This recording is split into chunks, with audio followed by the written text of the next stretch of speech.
Okay, so today is Monday, June the 5th, 2017. My name is Andy Reisinger, and I'm interviewing Sue Thrasher here in the Department of Special Collections and Archives at Georgia State University as part of the Great Speckled Bird Oral History Project.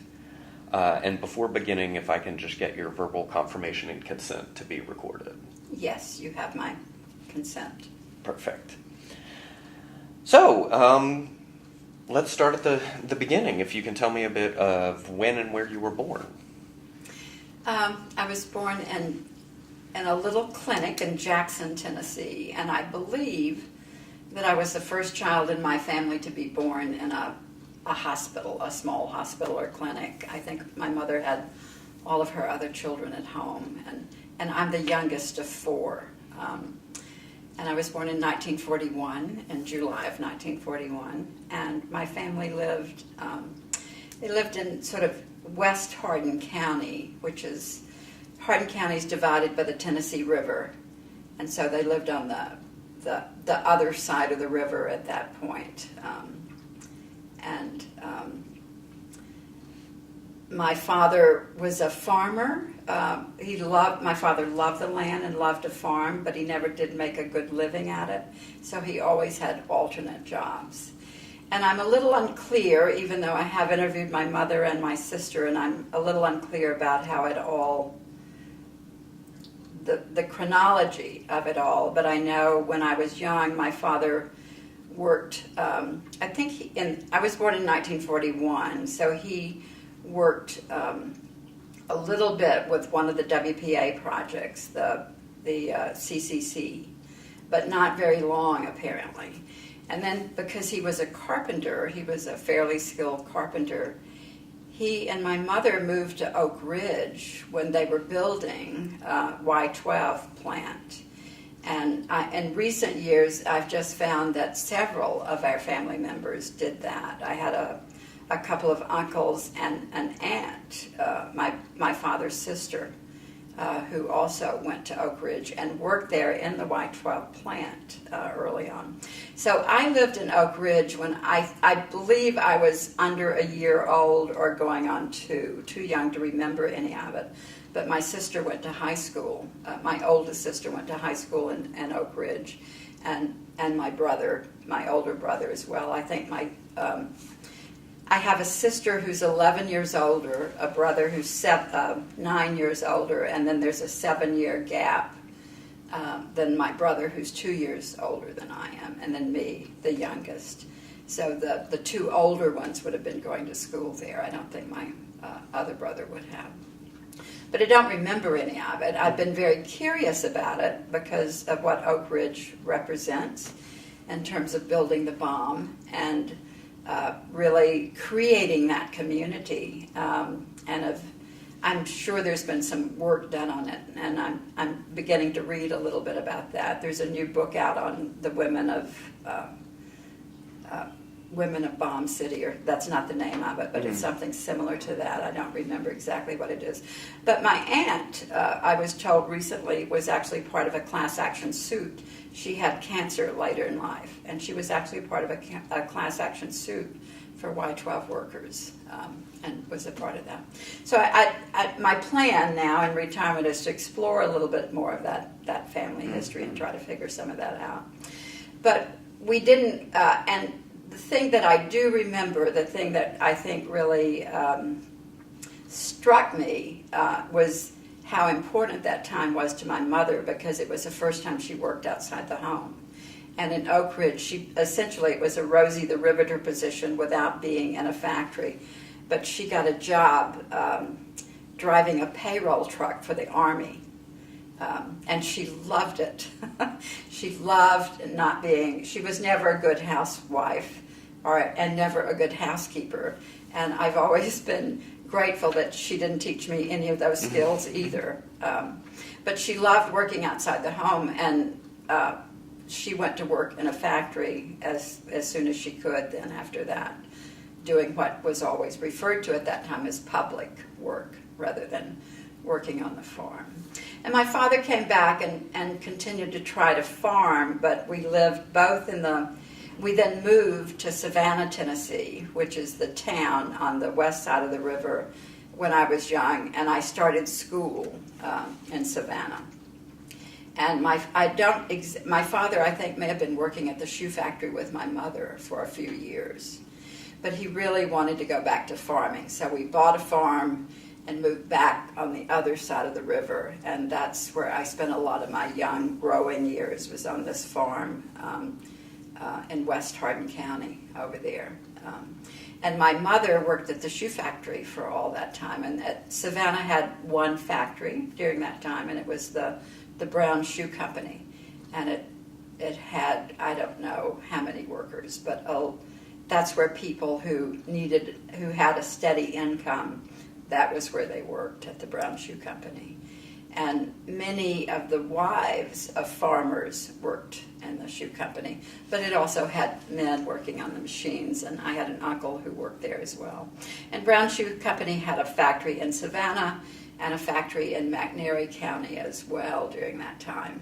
It's been shut down for a long time, but my mother worked there for a long number of years. My sister, when she got married, went to work in that shoe factory, and I thought, I will go to work in that shoe factory. I will get married and go to work in that shoe factory unless I get out of here, unless I decide on something else. So I was aware that could be one future that I did not want, because it was just, that was what people did in those days. If I'm skipping over things, you should feel free to interrupt me. If I can just get you to specify, so you were born July 1941. What? July 17th. 17th. Yeah, 1941. And your parents' names? Herman Thrasher and Cora Thrasher. Cora Delaney Thrasher. And my mother's family, on her mother's side, were Wickers. And the Wickers were a huge family in that area. And there's been some family history done on them, and they apparently had what amounts to a compound they had 3 or 4 houses together on ground that's now Shiloh National Military Park. Before the Civil War, the Wickers lived in this area, which is now the Peach Orchard, it's a well-known area of the park where one of the fierce battles took place. They had moved from that area prior to the war starting, so there was another family living on that land. But in the little history that I've seen of the Wicker family, that's where they lived. And my grandmother's mother was there, I believe. That's the way it is. I'm not going to be as detailed and as precise in details as I should be, so I can tell you what I think. Yeah. But a lot of it needs to be researched. And does your father also, his family, have long roots in Tennessee? I think that I'm going to look into this. They do have long roots in Tennessee and North Mississippi, because if Hardin County sits on the top of Alabama and Mississippi. If you go southwest in Hardin County, you go to Mississippi. If you go southeast in Hardin County, you come to Florence, Alabama. Mm-hmm. So it's right in that little triangle of where the states come together, and where the Tennessee River dips down into Alabama and a little bit into Mississippi and begins flowing north until into Kentucky at that point. And that's where Savannah is located, right in that area. And Shiloh is to the... When the troops left Shiloh, they backed into Corinth. The Confederate troops backed into Corinth, Mississippi, which is probably as close to Shiloh as Savannah is, mm-hmm. So 10 to 15 miles. So it's right in that area. But his family lived in, came out, I think, of North Mississippi, but were living in his immediate family were living in McNairy County. His family were all Union sympathy, fought on the side of the Union, although it's very unclear to me what fought means at this stage. It feels almost like little bands but they were Union sympathizers. Mm-hmm. And Hardin County, and I've researched this a little bit because I or at least read some of the histories that have been done because I'm curious about it. Hardin County was sort of equally divided between Union sympathizers and Confederate sympathizers. And one of the historic landmarks in Savannah is what's called the Cherry Mansion. And a local landowner there who was quite wealthy had a mansion on the Tennessee River, which he turned over to the Grant to use as his headquarters during the Battle of Shiloh. So that's one of the historic landmarks in the area, and one that I grew up with and saw every day because we would pass it every day coming into town. And I was always interested in the fact that Grant had been there. But Grant and several of his generals, several of his officers made that their headquarters throughout the Battle of Shiloh. And so it's still a historic landmark, but still owned by a private family. It's still in private hands. Mm-hmm. But they occasionally do tours and open it up and do events to help tourism in the county now. But I don't know a lot about my father's family. His father, both of my grandfathers died when I was too young to remember them. But I do remember both grandmothers very well, and my father's mother clearly has some Indian, a lot of Indian actually in her background, and I don't know. That family came out of western North Carolina in the Free State of Franklin into Wayne County, Tennessee, which is to the east of Hardin County.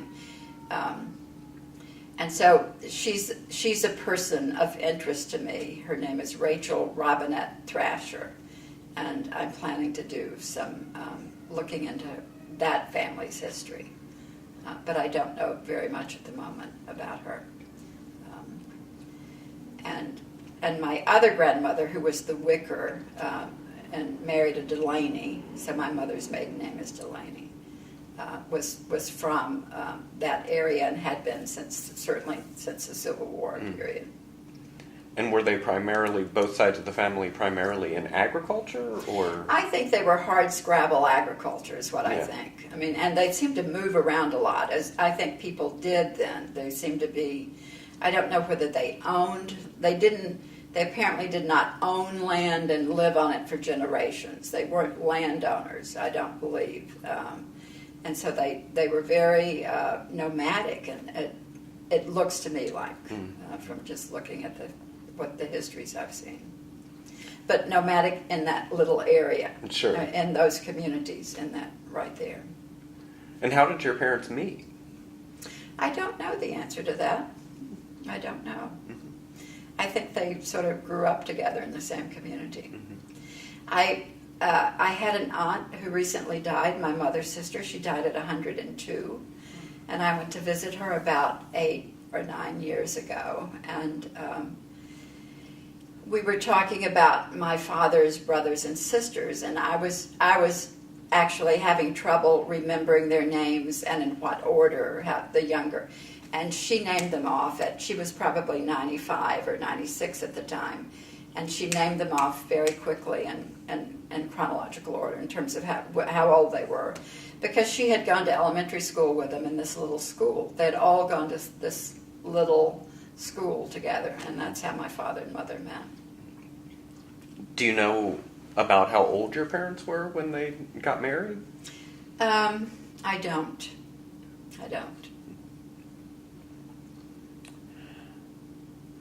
So you just mentioned your parents' schooling. Tell me a bit about your schooling. Well, we lived, when I started school, we were living in the little town of Savannah, living right in town, very close to the shoe factory, close enough that my mother walked to work. And then my dad bought this land, farmland, and began farming again. And so we moved across the river, and when you live in that county, you're all the time talking about across the river, either way you go.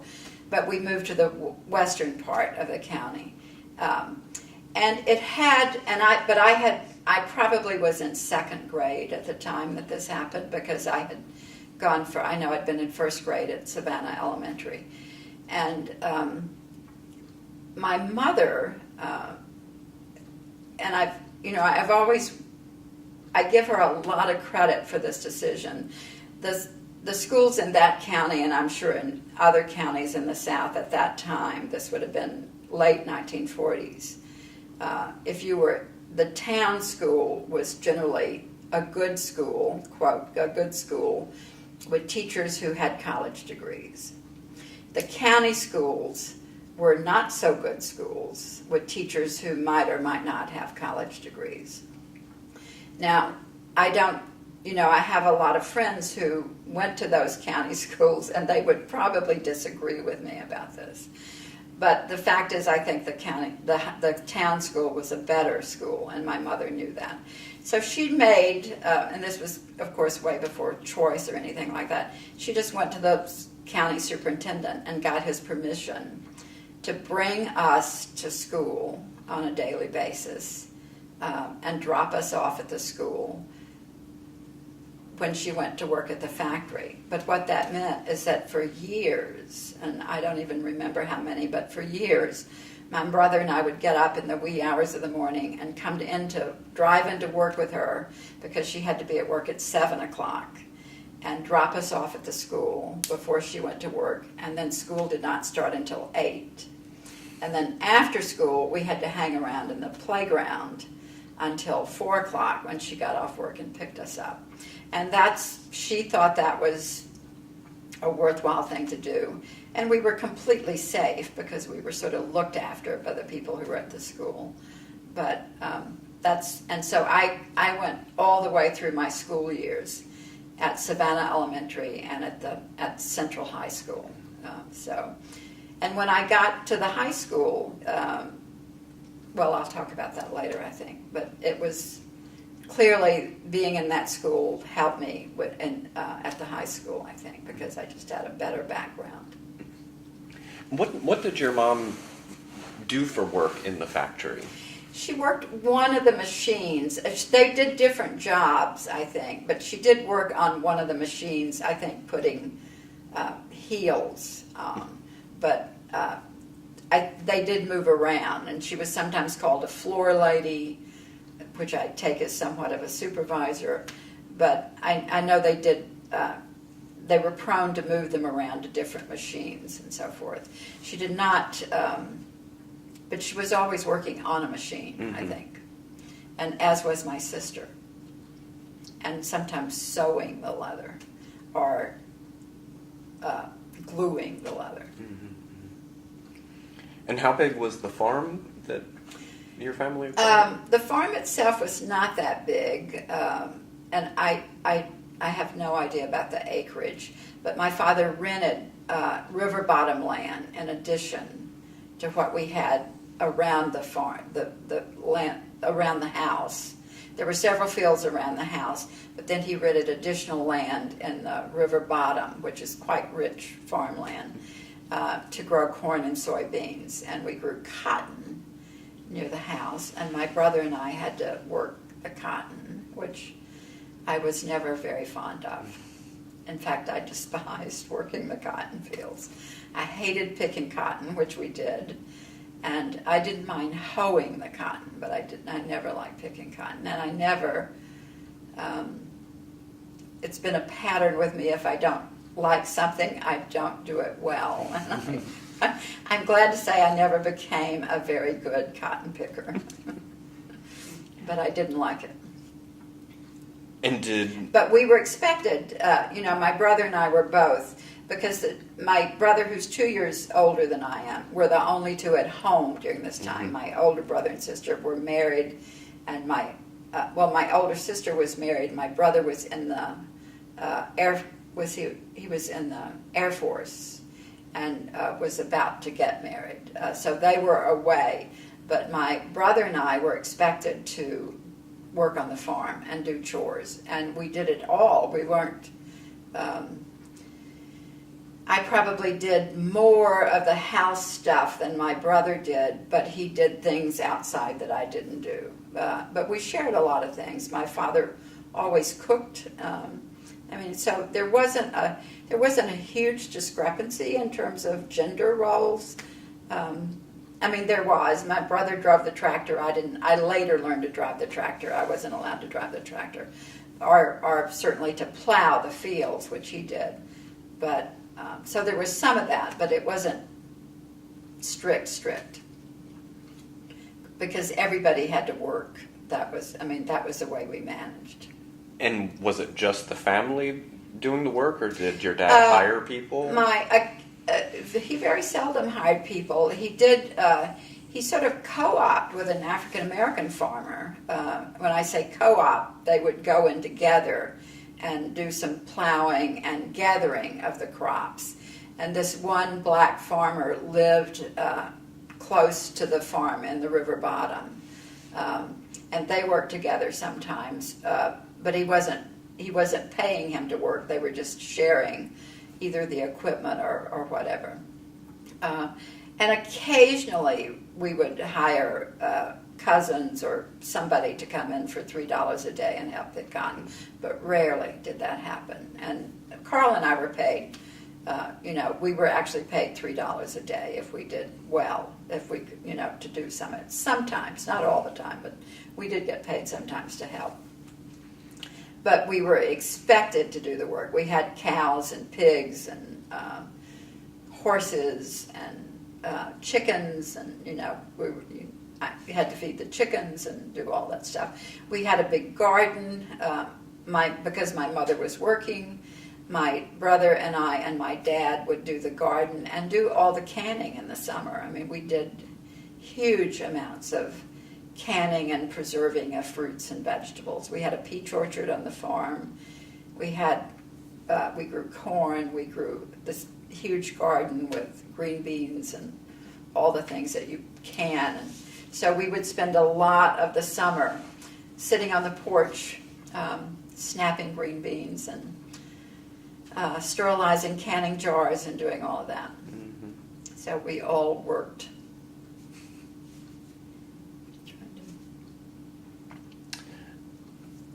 And while you were in school,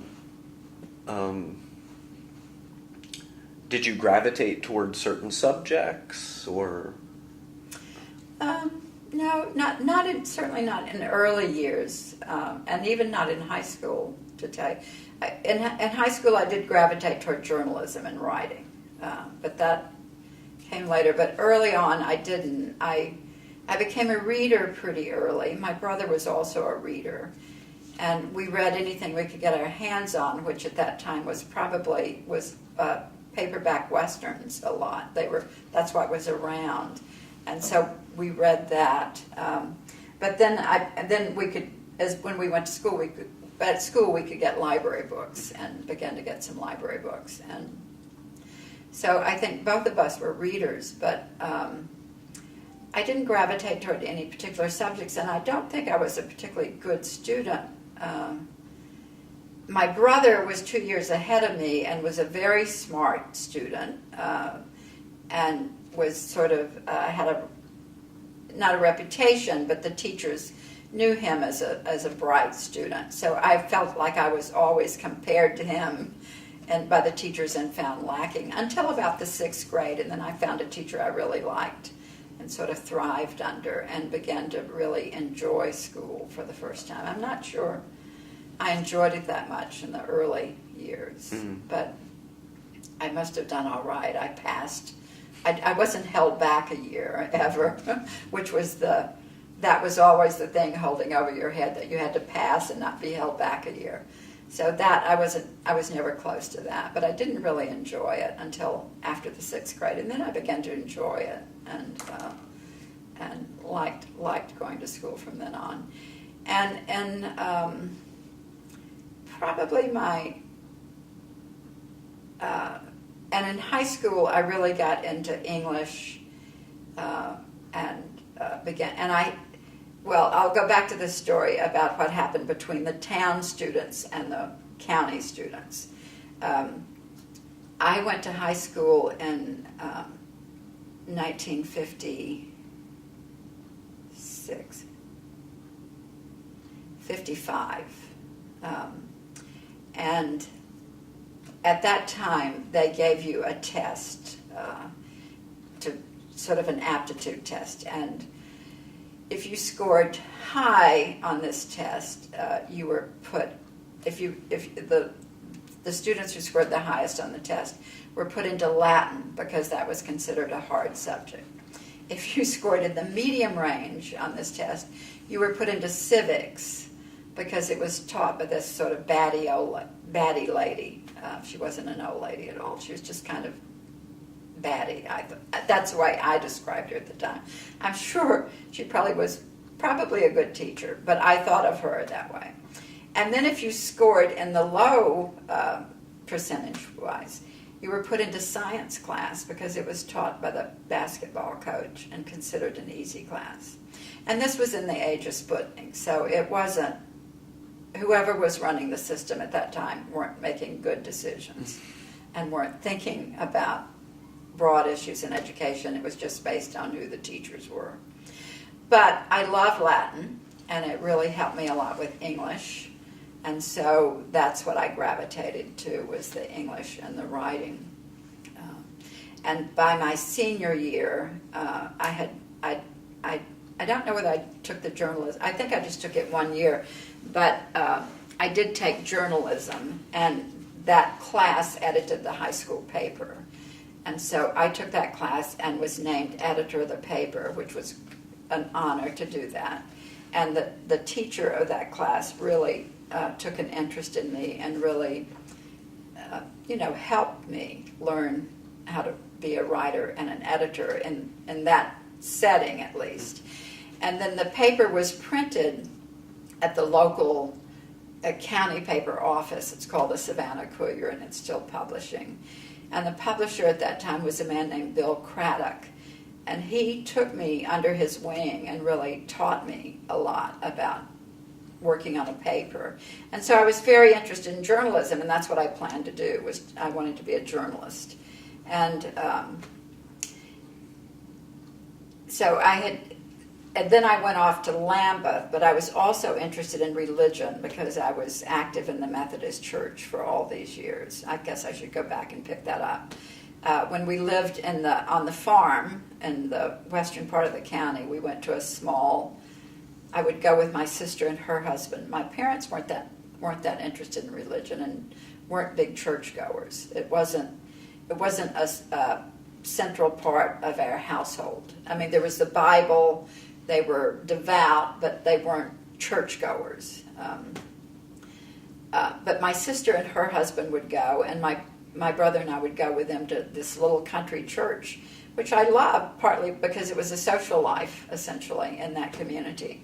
And that's where I first went to Methodist Youth Fellowship and played Spin the Bottle and all those games that you play as a kid. And so I was interested in religion and was sort of thinking that maybe I could combine religious writing, combine those two things. And that's sort of what I had in mind. And so when I graduated, so I spent this year being editor of the paper and really solidifying an interest in writing and journalism. And then when I graduated, I just knew that I needed to go to college, and my family did not have much money at all. My family could not have paid for me to go to college. So I went to the Methodist school that was close by and got scholarships. And I was aware during the entire time that I was in high school that if I wanted to go to college, I had to get scholarship money. So I made sure to keep my grades up, and I was really intent on college, and I saw college as my way out of that small town, essentially, which of course the irony is I'm now back there. But I knew that I did not want to go to work in that shoe factory, and I knew there was a bigger world out there, and I wanted it. I did not want to be there. I did not want to be contained by it. It wasn't a rejection so much of what was there. It was just a knowledge that there was more, and that was what I wanted.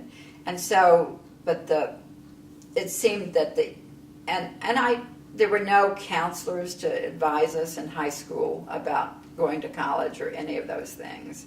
And people tended to go either to the University of Tennessee or to one of the small colleges around there. And so I went off to Lambeth, which was about an hour away in Jackson, Tennessee, because I was, I just filled out the application and got in, and then got scholarship money to cover the tuition, and had very little spending money while I was there. But I could get rides back and forth with other people from my high school who were going there. So I went to Lambeth, and because it was a Methodist school, it of course had religious courses, and I had two excellent religion teachers in the first year and a half that I was there, and got very interested in religion and the study of religion. And the second year that I was there, so I was still thinking about trying to combine writing and religion in some way, and maybe working for the Methodist Church. And the second year that I was there, my mother was involved in a head-on automobile accident with a truck, and was in the hospital, and we did not know whether she would live or die for several days. And that happened in the break between semesters, or it happened right before the break started is what happened, and I left and immediately went to the hospital. She was in the hospital in Nashville, Tennessee, and we were there around the clock with her, wondering what was going to happen. And then and so she had she had a steel rod and pins and screws put in her leg, and began to come around. But it was clear that she was going to be both bedridden for a while and then in a wheelchair and so forth. And there wasn't a clear, and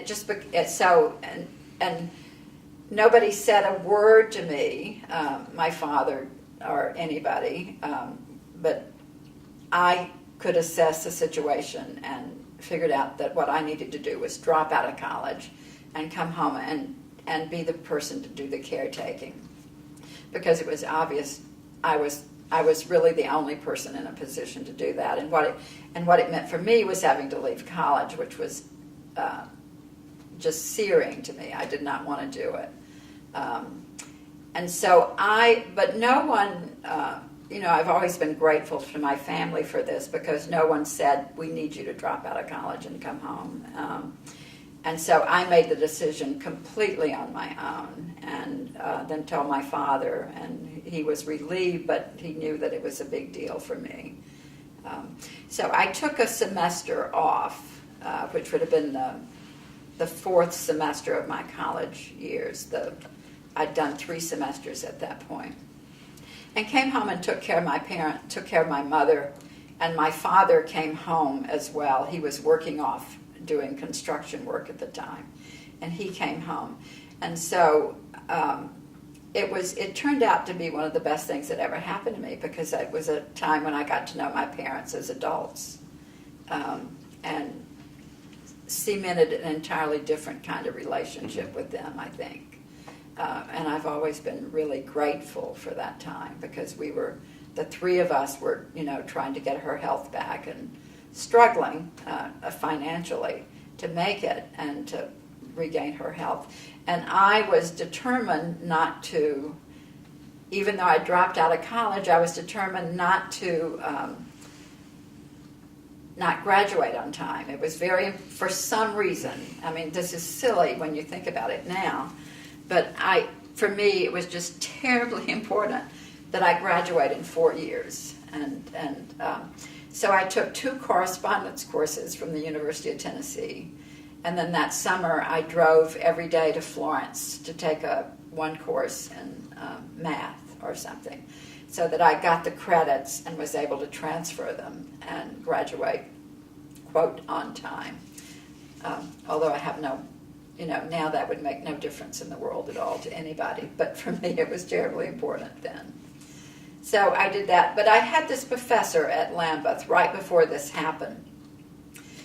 And the other thing that had happened to me at Lambeth is that I was beginning to get a clue about civil rights. There there was activity in downtown Jackson. There was a black college nearby called Lane College, and the students from Lane College started demonstrating in downtown Jackson. So this would have been 1960, early 61 when this happened. And I went to a mock United Nations meeting from Lambeth at that time and met, and it was an interracial group, and probably the first interracial group I had been a part of. And it was held in Nashville at Vanderbilt and Scarrett. And so I bet, and there were students from this college across town that were in Nashville at part of this mock United Nations event. So I met some of the students from Lane at that event. And so I was beginning to get a sense of this little move, and at that time it wasn't big in Jackson, but there was a sense of people, you could see people demonstrating. And one day I was driving downtown and saw this one guy holding a sign in front of one of the stores, and it was one of the men that had been at the conference that I'd been at. And there was just something so riveting to me about this one lone person standing out there. And it was such, it represented such bravery and courage. It was just sort of, it made me think about it a lot. And so I was beginning to get interested in civil rights, but I had no way of doing anything. But the other thing that was, so there was that in terms of activism and figuring out how to, but it was much more of an internal struggle at this time, because the other thing that was happening to me is I was coming smack up against the racism of fellow students. So I was hearing racist comments and ugly stuff, and being uncomfortable and not wanting to be in those situations, and feeling like I was demeaned by being in them. So I was trying to figure out how to separate myself, but all of that was just very early and nascent. And so this professor of mine said he knew that I was beginning to have some of these struggles, and he said, Sue, I think you should go to Scarrett College. He said, I think you would like it there. And so I grabbed onto this idea of going to Scarrett, and all I knew is that it was a Methodist school, that it had been interracial for 15 years, and that it was international, that it had a lot of international students. And so I applied during that. Maybe I was in the process of thinking about applying when I dropped out. So I applied and was accepted to Scarrett, and Scarrett was absolutely, I think the best thing that ever happened to me, because it put me in Nashville in the fall of 1961, in a school that was interracial and with a huge international student. Well, there were probably 300 students at most at Scarrett. It was a tiny, tiny little graduate school, somewhat attached to the Vanderbilt Divinity School, but at least, and Vanderbilt and Peabody. So if you enrolled at Scarrett, you took courses at Vanderbilt, and you could take courses at either of those colleges. But Vanderbilt was on the quarter system, and Peabody was on the semester system. So you literally ended up taking courses mostly at Peabody College, which then later got swept into Vanderbilt. It's now part of Vanderbilt. Mm-hmm. But at that time, it was a well-known education school, and well-known for educational psychology in particular. Had a very good program.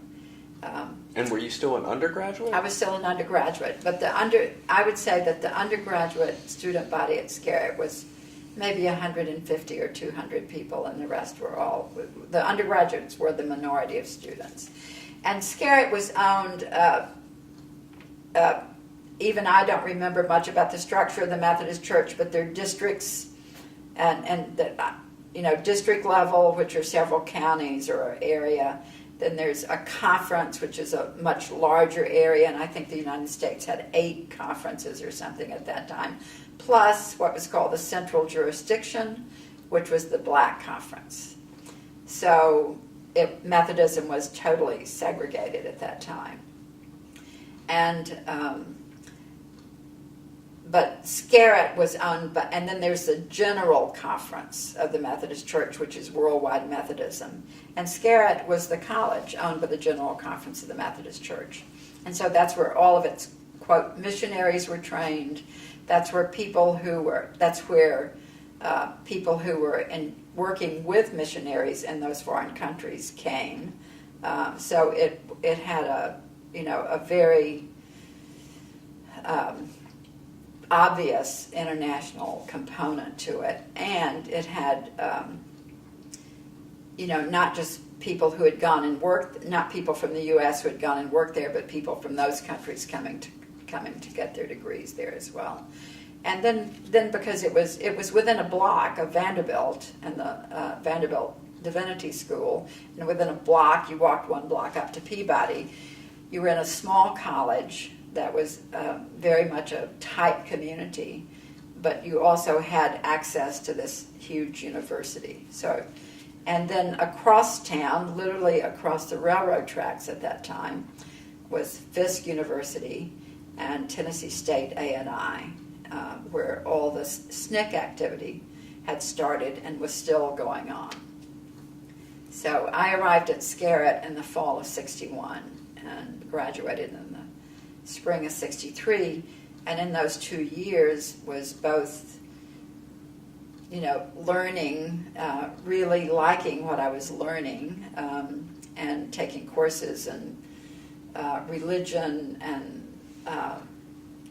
philosophy and politics. I would take most of the courses that were non-religious I had to take at Peabody. But also getting totally enmeshed in the civil rights movement, because that was the time when I really got heavily involved in the civil rights. If I'd had to stay in school 1 more semester, I probably wouldn't have been able to graduate, because I was I was too much of an activist at that point. But I did manage to graduate. As I said earlier, it was, for some reason, it was very important for me to get that degree. So. And what did you end up graduating with a degree in? I graduated with a degree in religion. Okay. That's my undergrad degrees in religion, and because that's what everybody there got a degree in. And a minor, probably, I don't know what the education or something from Peabody, whatever that was. I don't even remember. I took a lot of different courses at Peabody, as I recall, and had my first political science course, which was terrific. I was really, sort of interested in it and amazed by the professor and stuff. But my degree was in religion. And I was thinking that I would become a missionary for the Methodist Church and that they would let me write curriculum. So I was combining my interest in journalism and writing. And so I did, but as I said, I was also getting very involved and activist, and but I was still on this track of thinking about being a 3-year it was called a short-term missionary. And that's what I planned to do when I decided that after I'd come to Scarrett. And so I did this interview with a psychologist for the Methodist Church, for the Board of Missions of the Methodist Church. You had to have a psychological interview. And so he does the Rorschach test and all of that stuff. And he was at Vanderbilt. The person who did the interview with me was at Vanderbilt. And so I went and did this interview. And in the course of the interview, so they asked you all of these questions. And at the end of the interview, he said, if you were told to do something and you didn't think it was the right thing to do, would you do it? And I said no, thinking that was the right answer.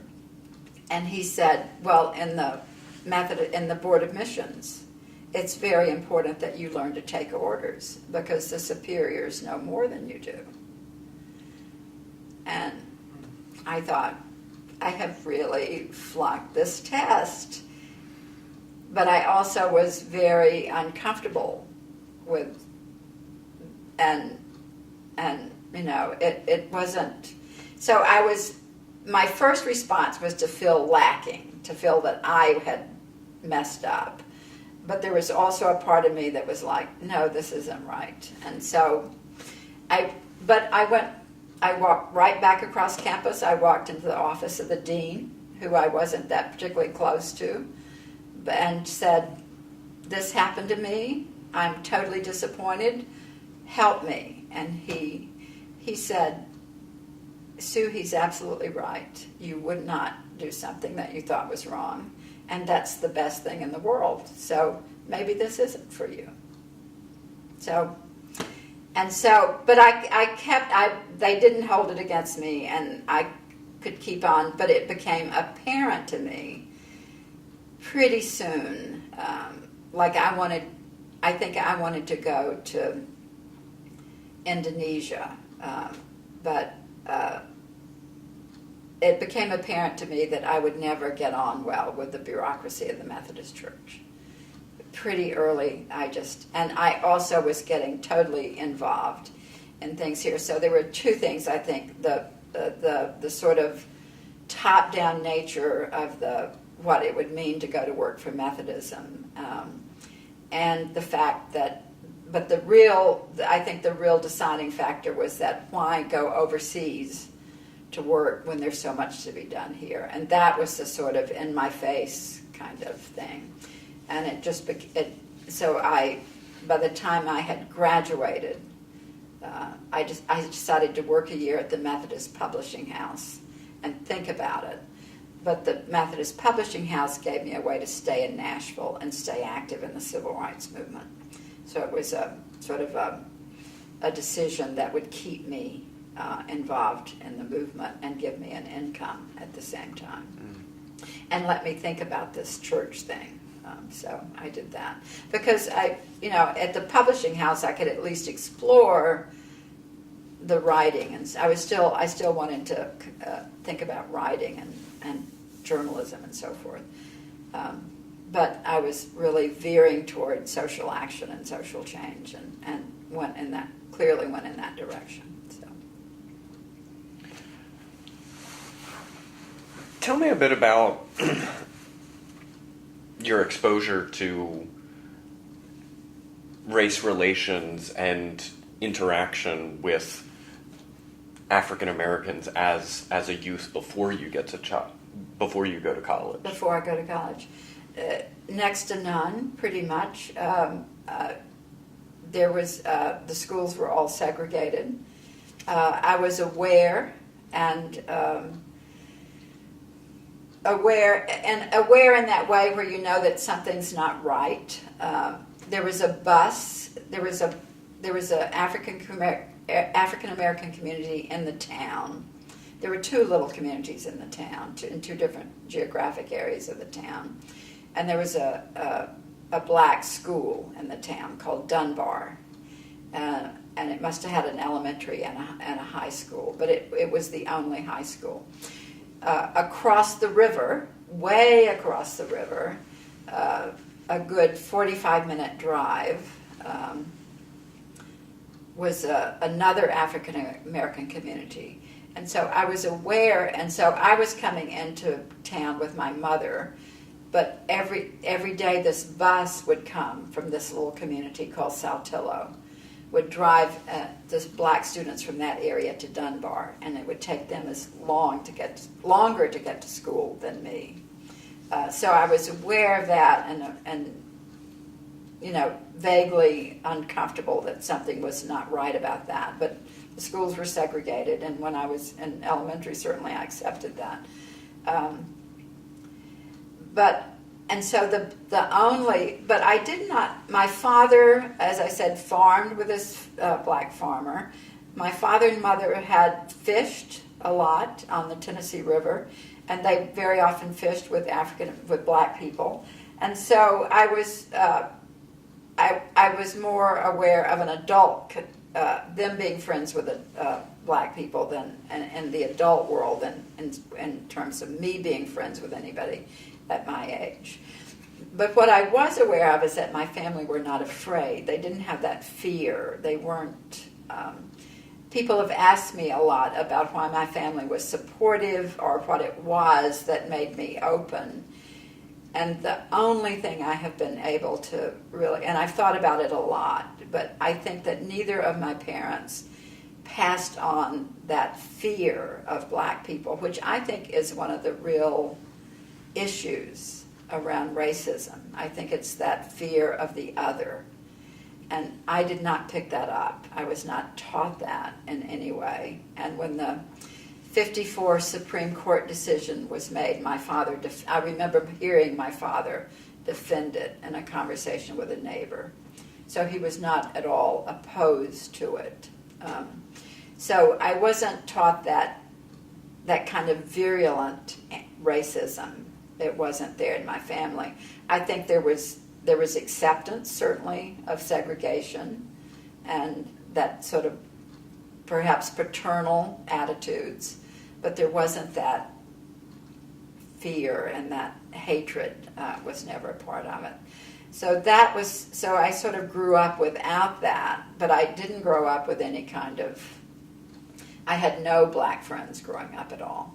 It was only in college that I became friends with black people.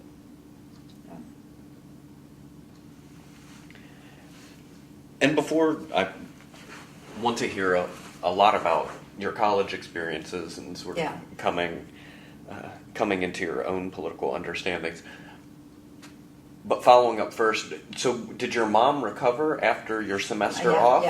Yes, my mom did recover eventually, but it took about a year. She was in bed and then in a wheelchair for quite a while, and then on crutches for quite a while. And my father came home, and my mother and father, they got a job running a nursing home, essentially, or not a nursing home, but a home for old people, a home for the aged. So that's what they could do together during that time, and they ran that for several years. And they were running that when I went off to college, and so that was their work, and we lived upstairs above that place. And so and she eventually recovered and started helping run the institution then. So while you were still in high school, they had started working at this home for the aged? No, sorry. While I was in high school, while I was in high school, my father sold. We lived on two different farms by this time, and he had actually sold the second farm and had started doing construction work with my uncle because he just couldn't make a go at farming. And also it was clear that my brother and I were not going to be around to do work. And so he had gone to work with my uncle, who ran a big bridge construction business and got big contracts from the state. This is the part of my family history, which is the I don't know quite what the secret, not the secret part, but the part that's a little bit odd is that uncle who my father worked for had two sons, and one was his oldest son was a man named Ray, and the two sons and my uncle ran this construction business that my father worked for. And Ray Blanton became active in politics in Tennessee and was elected. He was elected to Congress for the Democratic Party in Tennessee. And at that time, this is much later, I was living in Washington when he was in Congress, and my mother came up to visit me, and she was very fond of him. She was very close to his family and babysat for his kids.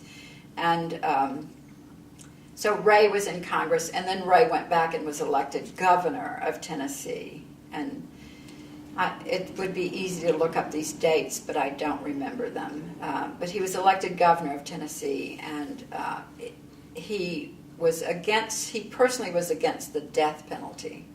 and so, but then his brother Gene worked for him in the government.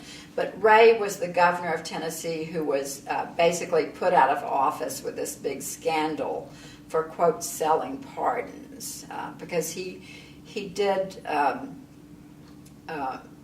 he would always pardon prisoners at the end. He did a lot of pardoning, and people accused him of selling pardons, which I suspect was going on. I don't know the story. I was off at the time. I wasn't paying much attention, but I just knew that my cousin was involved in this big scandal in Tennessee, and it was affecting the family and so forth. And it was my mother's sister, who she was quite close to, and I, of course, knew well because my father had worked for this company and this family. But that happened much later. But during the time I was in my high school years, my father was off during the week and coming home on weekends, and we were living close to the school, and I was walking back and forth to high school the last couple of years. So we were living back in the little town. And your mom was still at the shoe factory? My mom had quit working at the shoe factory. She had quit working at the shoe factory at that point. She had quit working at the shoe factory before she had this accident, or certainly then. And she did not go back. She did not go back to that. But that would have been later. Excuse me, let me get this in order. I don't believe she was working at the factory then. I'm sorry, these are the kind of things I could have looked up and I didn't. I just don't remember. But after she convalesced from the accident, she and your dad ran this nursing home, senior home for years, and then quit that and established in their old age. I mean, they were certainly well into their 60s at this time. Started a small greenhouse because my father could not help himself from growing things. He just couldn't do it. And so they started a very small greenhouse named Paw and Ma Thrasher's Greenhouse. And I was away at this point. I was long gone, but I would come home, and suddenly they had taken out a big government loan, and they had 2 huge greenhouses, and they were this major business, and they were the only 2 working it. And they did hire a few people occasionally, but they loved it. And then my dad died, and my brother took over the greenhouse, and then later my sister and her husband ran the greenhouse business until about 5 years ago when they finally retired. And my sister still lives in the house that my dad built on the property where the greenhouse was. So that greenhouse sort of grew from this little tiny little greenhouse into this major greenhouse. And even after, what happened then is that Walmart and the big box stores began to have nurseries attached to them. But my sister and her husband actually ran a good business and still had a good business when they just got too old to run it. Mm-hmm. So they shut it down. But they did have competition. It was changing by then. But my mother and father, there wasn't a Walmart there when my mother and father started it. So he had come back and they had done that. I'm trying to figure out where to pick up because I'm quite off of the chronology now. Well, we can go back to... I'll let you guide me. So you attend this mock UN meeting. Yeah. And then, as you've told it, you saw this lone demonstrator, and your consciousness is sort of developing. Yeah. And I think I may have gone to 1 or 2 meetings with the Lane students. I know I was in more than there was at least 1 or 2 meetings that I went to, and I don't remember much about them, but I remember there was some connection with those students after I came back. Mm-hmm. But I would say that the consciousness, it was more a matter of consciousness raising around race during the time I was at Lambeth than activism. but I was also getting a picture of activism and beginning to see how one could get involved in stuff. And that came,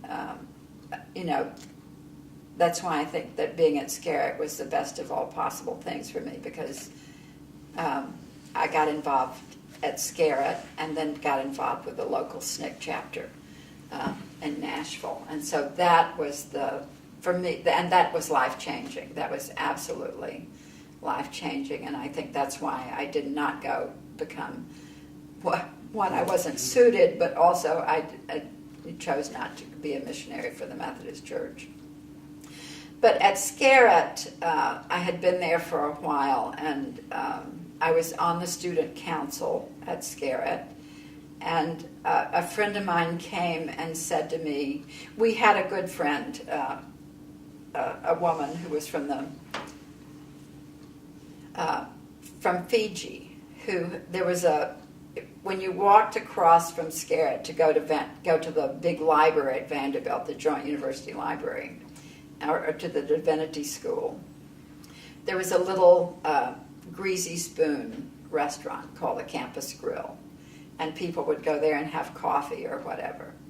And this woman and we were all at Scarrett. It was an interracial place, and I don't think there was clearly, Nashville was still segregated, but the woman from Fiji had gone into this Campus Grill and been refused service and been asked to leave. And so that was sort of the first kind of in-your-face thing with a friend. And so this friend of mine at Scarrett came up to me and said, you're on the student council, what are you doing about this? And I said, nothing. And he said, I think that the council should make a statement about this and we should support this student. And I said, okay. So we drafted a statement together, and I drafted most of it, relying heavily on, in the Methodist Church, there's the Book of Discipline of the Methodist Church, and it sort of lays out the creed, the Methodist creed and beliefs, which clearly states that you believe in God the Father and that all people are equal in His eyes.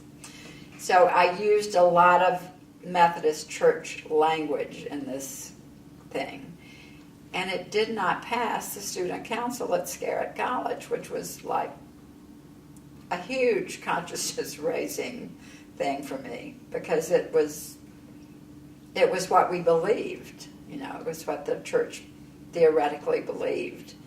And the school's integrated, so I assume exactly. Your dining hall is.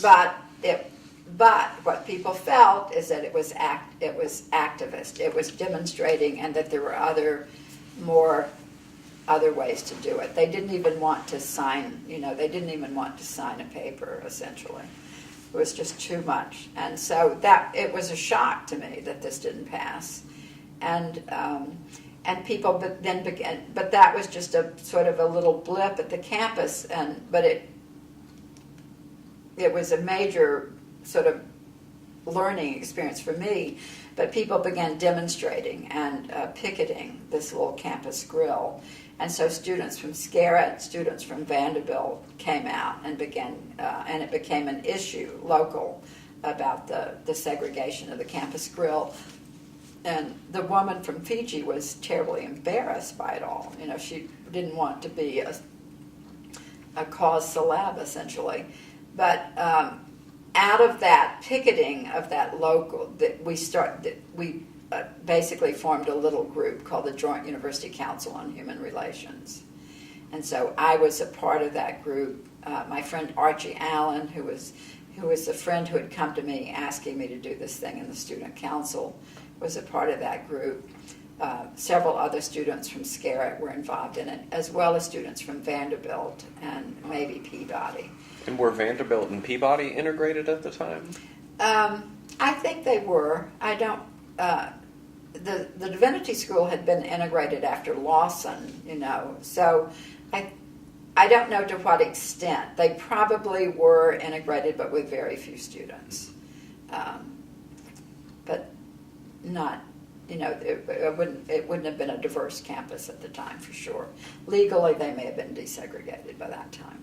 And the international students Yeah, at Scarrett could take classes there. And also at Vanderbilt. Vanderbilt had a huge graduate international program with people coming from everywhere. So, but this Joint University Council began meeting, and then one of the things we did was think about how we could support the local SNCC chapter. And so a few of us began going across town to SNCC meetings, and all of this happened very rapidly. I mean, it wasn't like it didn't take long to, once you started doing things and you got swept into things essentially.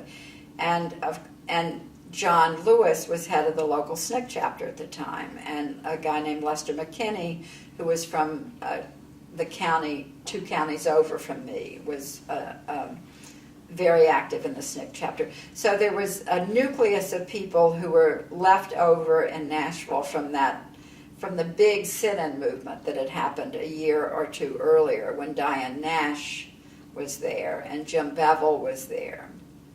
But there was a nucleus of people still very active in SNCC that included John, who was chairman of the local group, a guy named Bernard Lafayette and his wife Colia, who had already gone down and worked in Birmingham at that point. Am I right? I'll have to think about the timing. Maybe they went to Birmingham later. But Bernard Lafayette and Colia were there. Bernard was a student at American Baptist Theological, as was John, another little black school in Nashville. And so there was a very active SNCC chapter still doing demonstrations. And not only was there an active SNCC chapter engaging the students, there was a very active, what was called the Nashville Christian Leadership Council. And that was the Nashville affiliate of the Southern Christian Leadership Council. But the Nashville folks had been active before the Southern Christian Leadership Council. Because of local groups like Nashville, they had formed the Southern Christian Leadership Council. So Nashville had a very active adult community working on civil rights issues with well-known people like the lawyer Alexander Luby, whose house was bombed in Nashville, and there was another lawyer that worked with him. So there was a sort of a very well-known group of people in Nashville, both ministers and businessmen who were supporting and working actively on behalf of civil rights issues.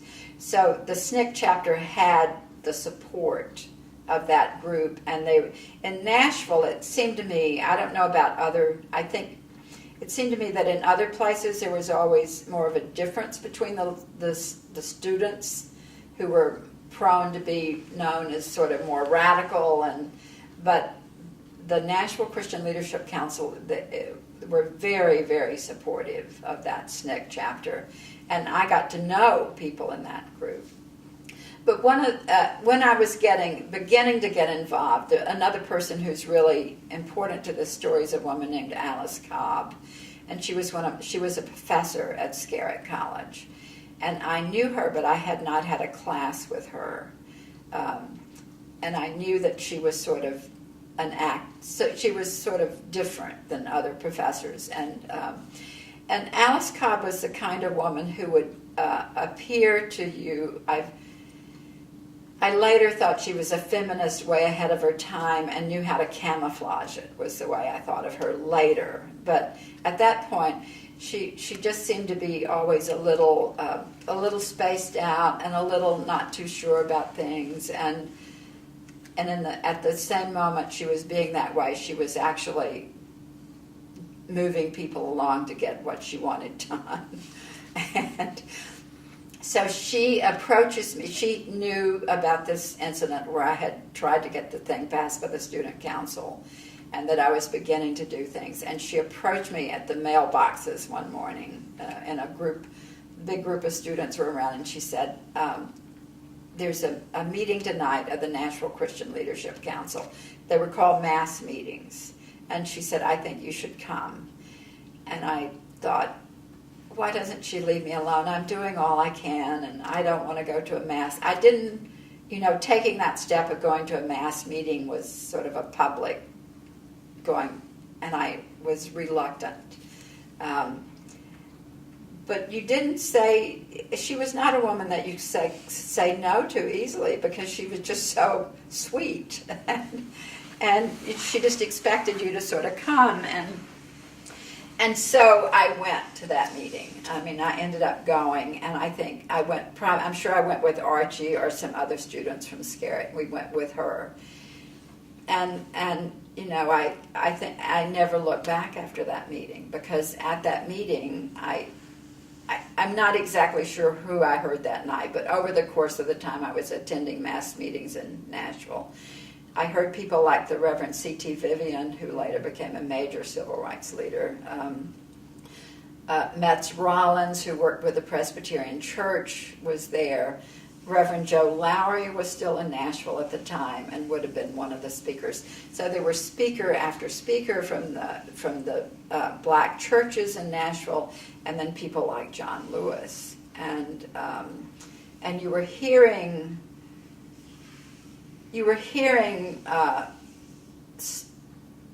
stories about pain and about injustice and about fighting it, but you heard the pain as well as the fighting, I for some reason, and I don't know why I framed it this way, and sitting in the middle of that meeting, I thought, this is the future, and I can either choose to be on the side of the future, or I can choose to be in the past, stuck in the past. And I don't know whether I did it that night, but that was what I took away when I thought about it from that meeting, that this was the future, and there was no reason to stay in the past. So that meeting really shifted, and I think Alice probably knew it would, which is why she took me there. And so after that, I began going to mass meetings all the time and going to SNCC meetings, and became heavily involved. And as I said, was lucky to actually graduate, was not paying a huge amount of attention to my classes by the last semester that I was in school. And was Alice a religion professor? She was a community, she was like a community organizing person, but she taught community work. So she taught church people how to work in communities, and sort of a cross between social work and religion.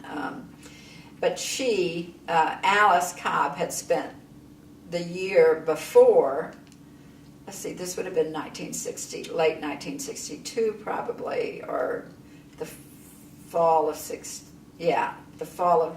either the spring of 62 or the fall of 62. The year before, in 1960, a couple of years before, she had taken leave from Highlander. I was taken leave from Scarrett, and had spent a year at the Highlander Folk School. So she had been at Highlander the year it was closed down. And Alice was very involved internationally. She spent time in Palestine. She had already been to Palestine by this time. And she had written a book about Palestine. And she had met Miles somewhere, and had gone and spent a year at Highlander, and was there when it was shut down. And the president of Scarrett had supported her, had defended her, because of course Scarrett, when Highlander shut down, it was all over the papers as a communist training school. And Alice could have easily been red-baited out of a position as a faculty member at Scarrett, but she was safe in that institution, and so she was teaching when I arrived. And I didn't know about Highlander then either, but I knew she'd sort of been associated with this institution. What I knew about Highlander during the time that I was taking care of my mother and doing these correspondence courses, this goes back to my mentor, Bill Craddock, who was the editor of the Courier in Savannah, who had taught me a lot about. So I had come back now 2 years later, and the civil rights movement was just happening like wildfire. And Highlander was being shut down, and Miles Horton is from Savannah, Tennessee. So the local paper was reporting on this communist training school being shut down. and the local paper was reporting on Martin Luther King's activities in the most racist diatribe way you can imagine. And so I'm reading editorials written by this guy who has mentored me and who I had a tremendous amount of respect for, and reading where he calls Martin Luther King Martin Luther Coon. And so it was like, you know, it was like a total disconnect and seeing it. But I was reading about this school and this local man who was from Savannah, which is why the Courier was reporting on it. And even in the Courier, even reading the Courier, which was very racist and conservative, could tell that the school was being shut down because it was integrated. It was not hard to read between the lines of what was going on then. But that's how I first heard about Highlander and Miles Horton, with these diatribe articles in the Courier. And I've gone back and tried to find them in the archives, and I can't find them, but I'm determined to find them.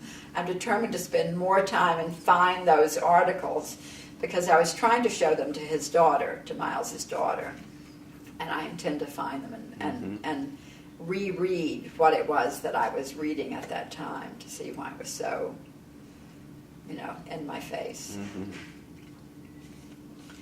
So, where are we now? Back to Alice. Anyway, the Alice, I give Alice much credit for sort of steering me, and only the way that Alice Cobb could steer people.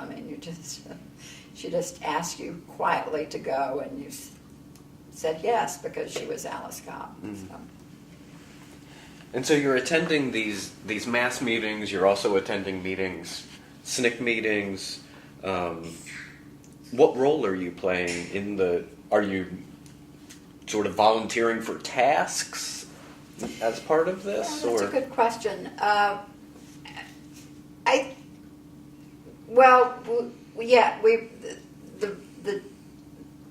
The meetings were basically the SNCC meetings, not the Joint University. They were, all of the meetings were sort of planning meetings for what you were going to do. That was the reason for having the meetings. So in the Joint University Council, it might be about demonstrating at the campus grill, or how to get more people involved, or doing an educational session or something like that. In the SNCC meetings, it was about massive demonstrations downtown. And I would both go to the SNCC meetings and to the National Christian Leadership Council. They were called mass meetings. There would be mass meetings at these churches.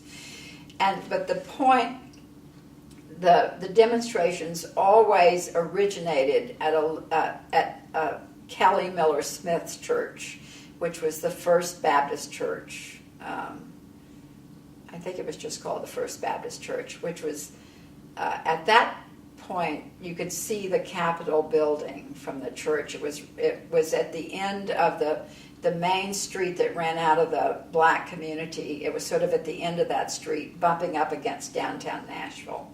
So that church was the closest church to downtown. And Kelly Miller Smith was one of the major leaders of the Nashville Christian Leadership Council.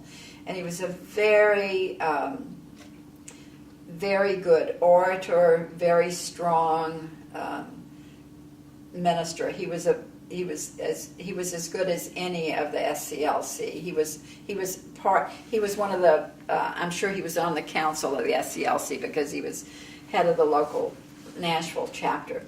But his church was where people would come and leave to go downtown on the demonstrations. And I did not want to be in the paper. I did not want to get my picture in the paper. So I was a sort of a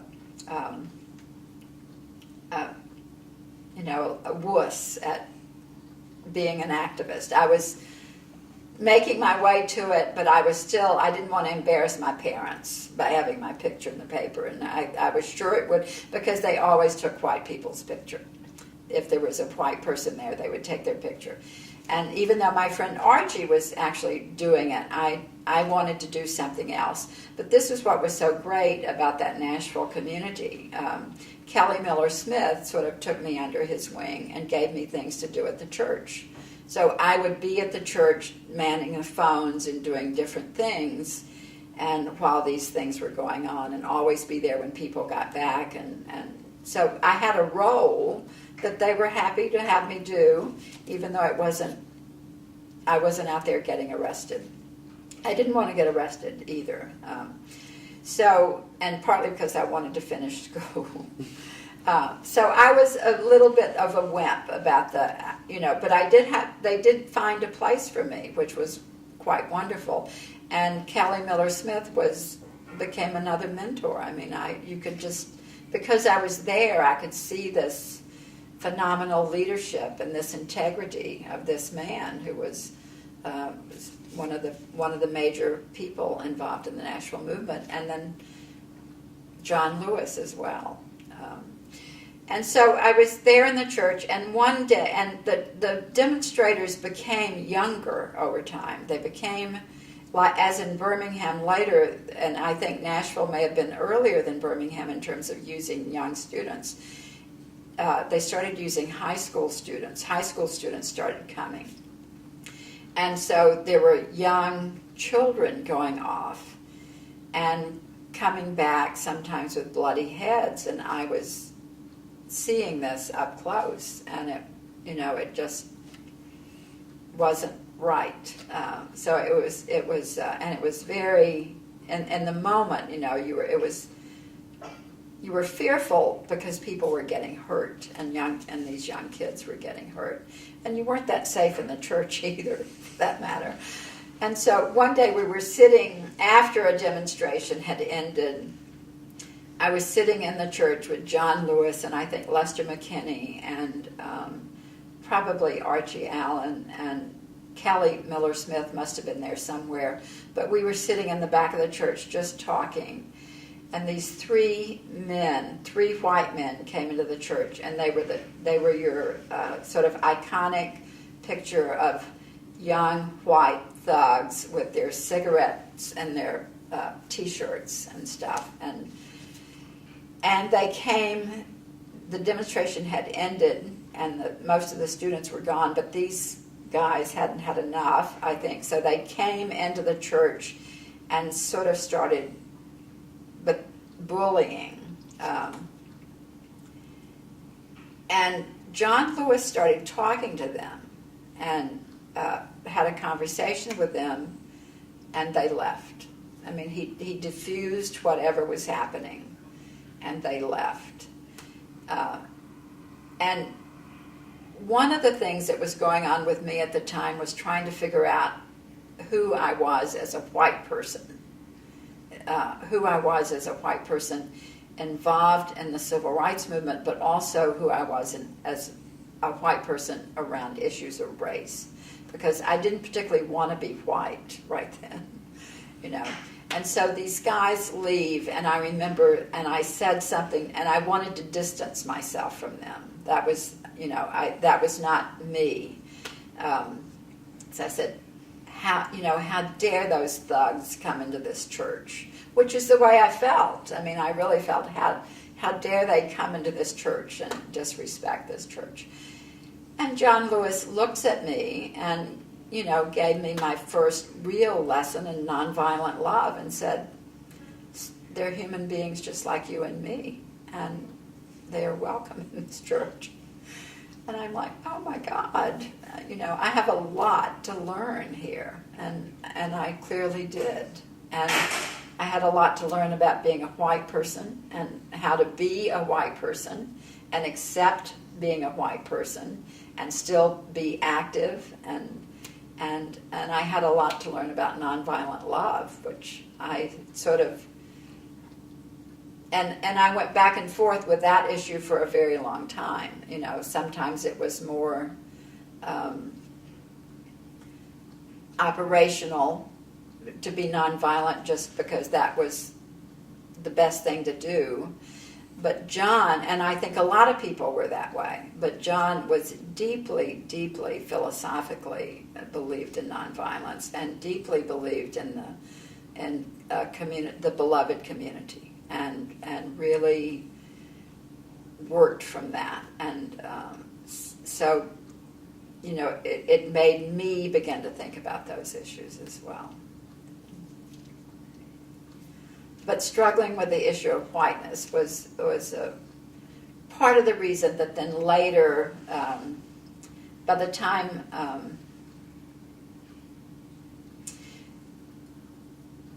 the Joint University Council continued, and I continued being involved and stayed there for that year that I worked for the Methodist Publishing House.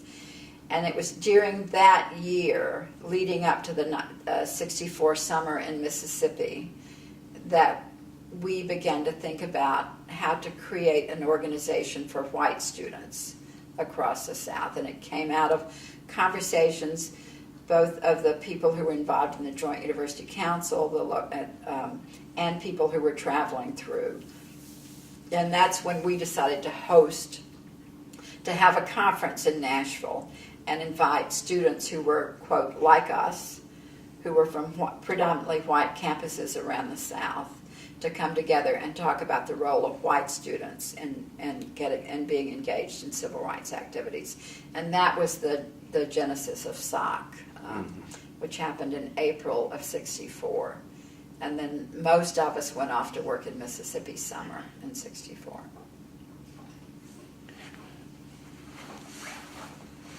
So did the conversation about having this sort of South-wide meeting, did that come out of the Joint Council?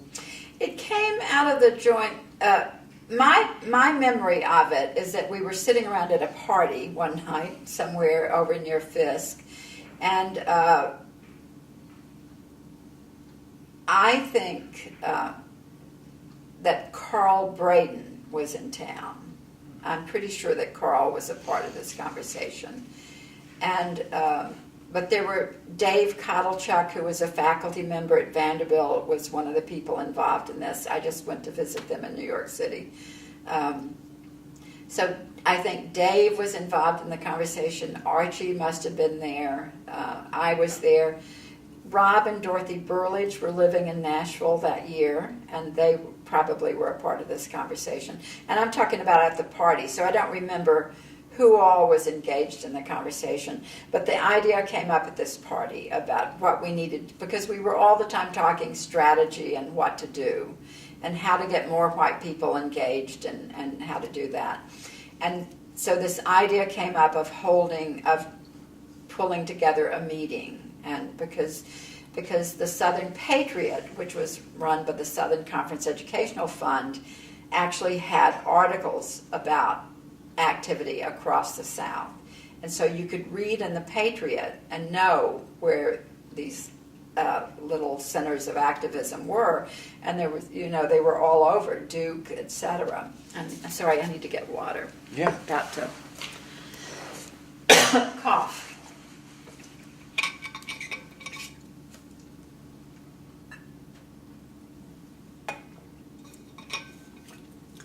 So then I'm sure that this conversation at the party was followed up, but and I don't remember all of the planning, but we did do leading up to it, and then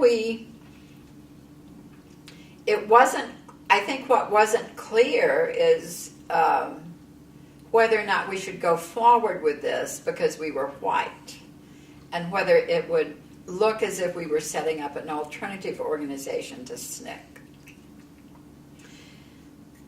I was pretty clear that white people had to reach out to white people, and that was part of our role in the civil rights movement, that it was our job to be there and try to get other white people involved in the movement. And but I think that I'm pretty sure that John was supportive of this meeting, and that he actually came to the meeting. But so at the first meeting of SOC, you've read Greg Michel's book, but I think there were 10 to 12 campuses involved in that meeting. It wasn't huge. There were maybe 45 people there, but there was good representation from all around the South, and it was decided to set up this organization. And I believe we named it that weekend the Southern Student Organizing Committee, and we set up a continuations committee, which later became the executive committee. And we met, I don't know whether we met, this was in April, and I think that the next meeting of that committee was in Miami, Ohio, as people were getting ready to go to Mississippi, because we knew that the majority of us were going to work in the White Folks Project in Mississippi that summer, and that we would be there together. And that, so we agreed to meet the day before orientation for Mississippi summer started, and meet at Ohio. And so that's what we did. And then and I think it was probably at that meeting that we made the decision to set up an office at the end of the summer and set it up in Nashville. And I agreed to come back and be what was called the executive secretary of the organization.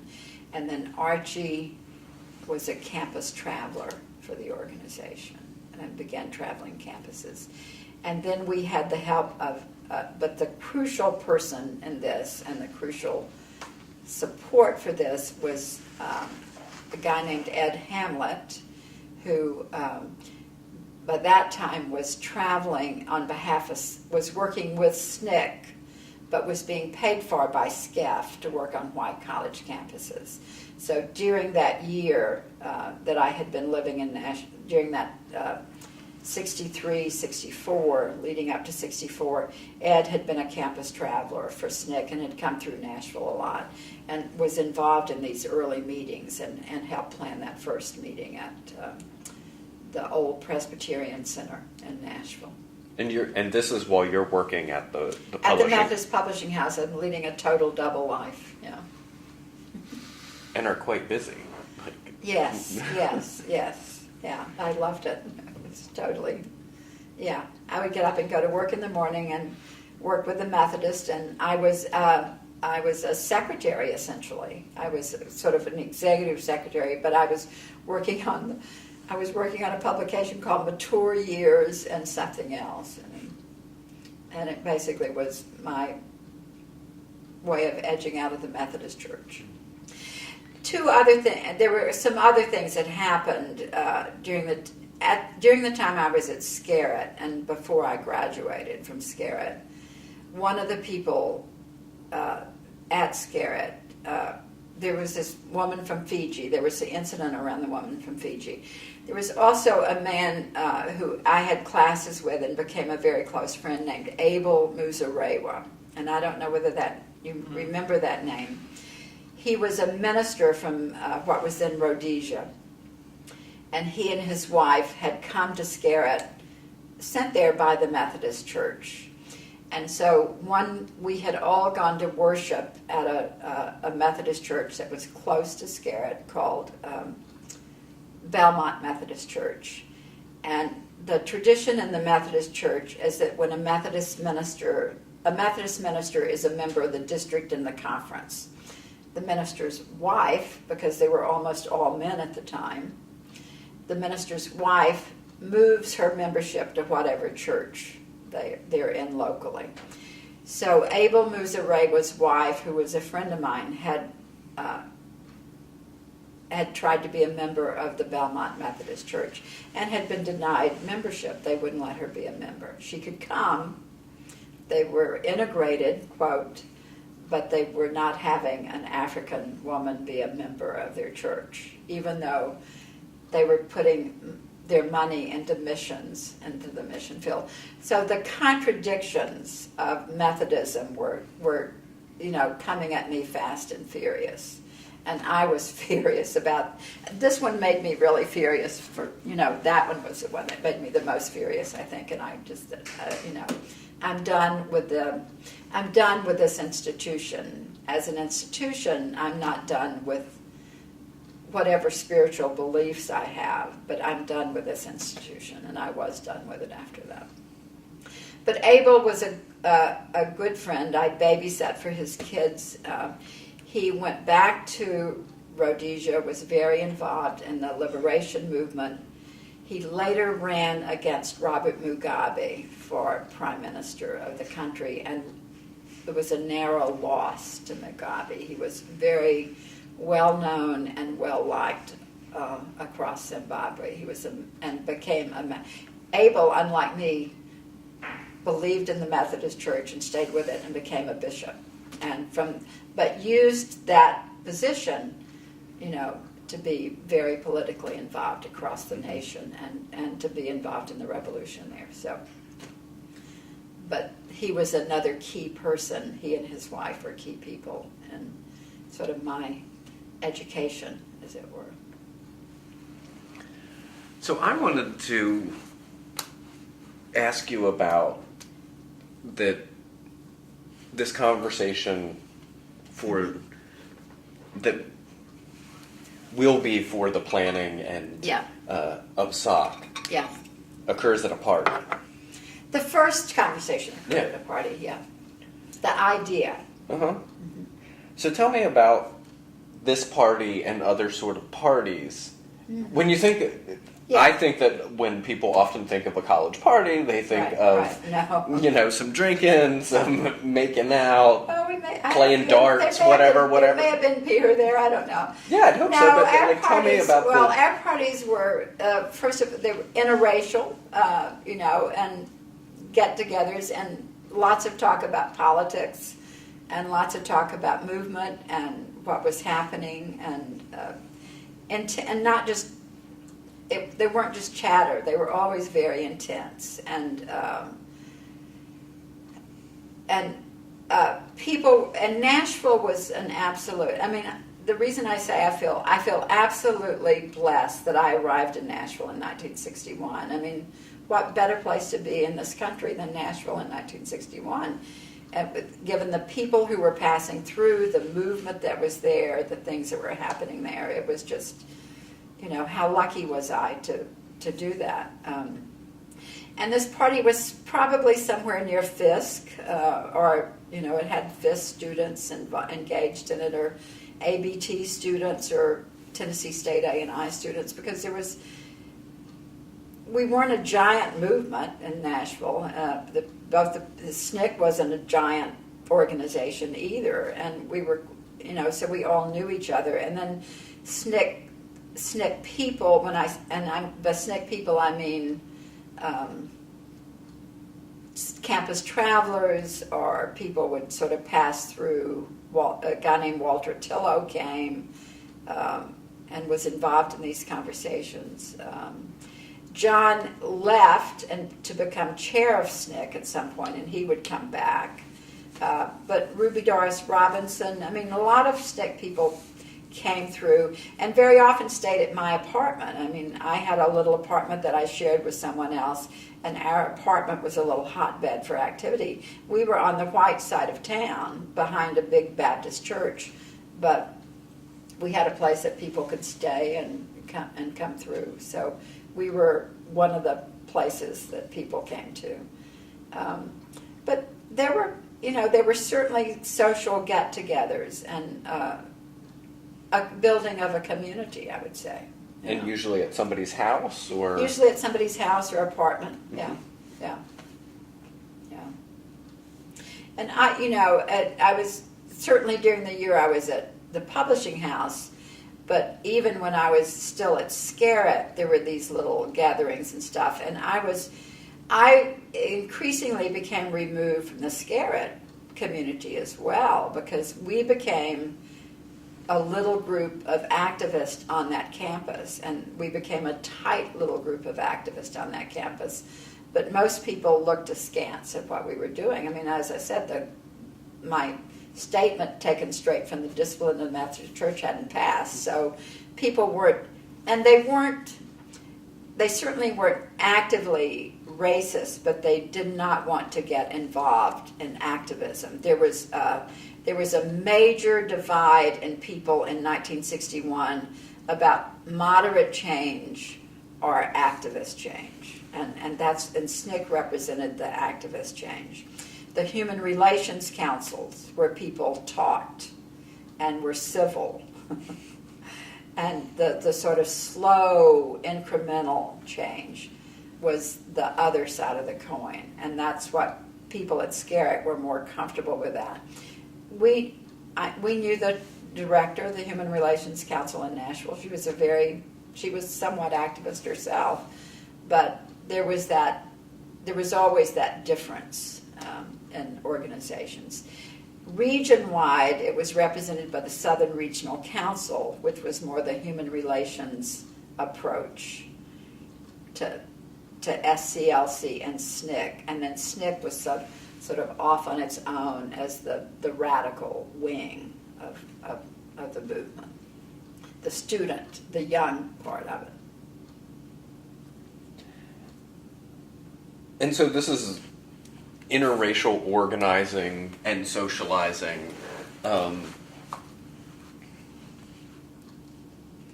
If you could assign a sort of percentage to the races participating, like at these parties, meetings, what would be the composition and sort of rough percentage breakdown? Well, I think some of them, like the gatherings at my apartment, may have been 80% white, 20%. I mean, if we were going to a party around Fisk, would be the opposite of that. And sometimes we may have been in situations where it was more 50-50, but it depended on sort of the origin of the meeting or the party or the gathering or whatever. SNCC meetings were certainly primarily black and led by a wonderful man. Metz Rollins was sort of the adult advisor to SNCC, to the local SNCC chapter. And he lived in Nashville and worked with the National Presbyterian Church, and his portfolio was to help with civil rights in the South, essentially. And he was paid by the Presbyterians to do that. So he and a man named Will Campbell, these are all people that I was meeting and knowing during this time, all giants, which is one of the reasons I talk about Nashville the way I do. So Metz was the sort of advisor, and he and his wife, sort of helped us. I remember his wife giving us a lesson in how to say Negro instead of Negra. But we knew that at the time, but she was talking about how people do it. And she was making sure that we knew the correct pronunciation. And Will Campbell was the other person who had an office adjacent to the Scarrett campus. And he worked with the National Council of Churches. So Metz and Will shared an office. Metz with the Presbyterian Church nationally, Will with the National Council of Churches. So nationally the churches were in a different place, and Scarrett itself was in a different place. But so Will's sort of portfolio was also to do civil rights stuff, and he had been fired as a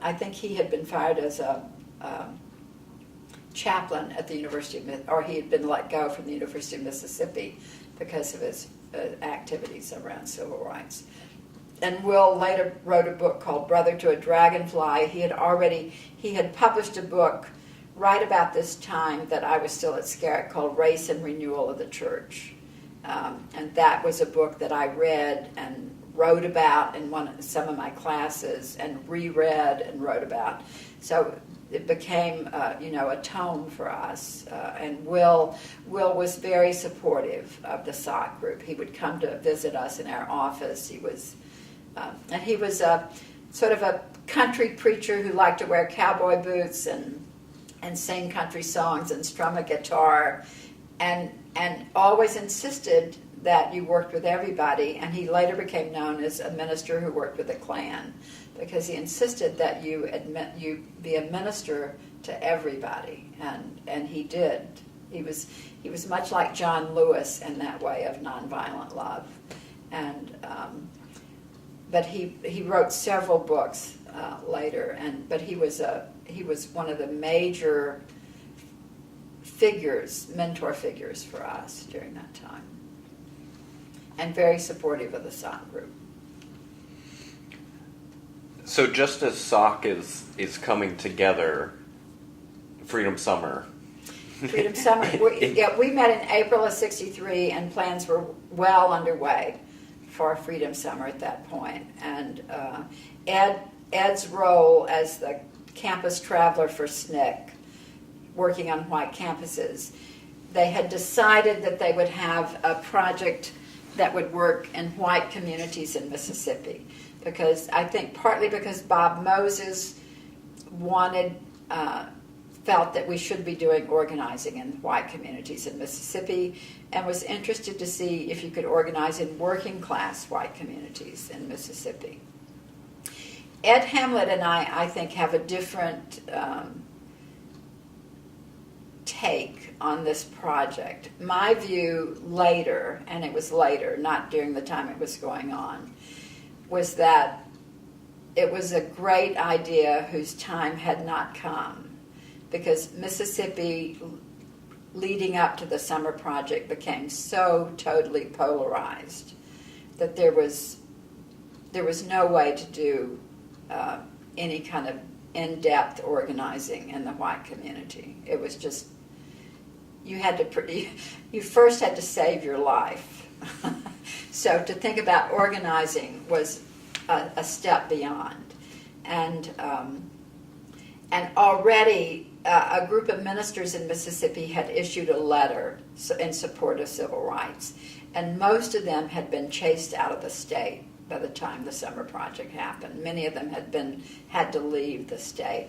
Some were still there, but by the time we arrived, the state was so polarized, and it was so unsafe for anybody having anything to do with civil rights that I think, quote, organizing in the white community was virtually impossible.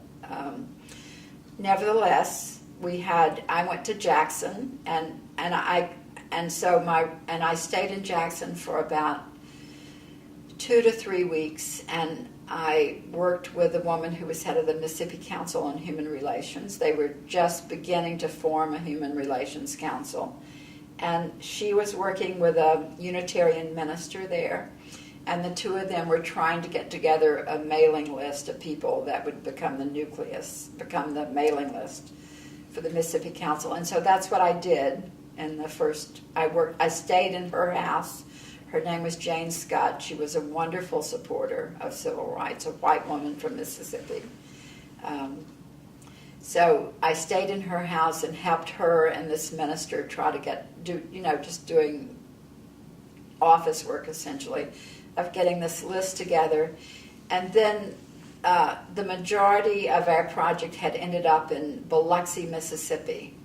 And we're living in they had gotten rooms, or a suite of rooms, in an old wooden hotel that overlooked the Gulf Coast. And at this point, in the early 1960s, the Gulf Coast had not been taken over by the hotels and the casinos that you see there now. It was still sort of an old beach community. And so we had Ed Hamlet had secured a suite of rooms in this old hotel, and that was our headquarters. And Ed is much more knowledgeable about this than I am, because I came a little bit later to it.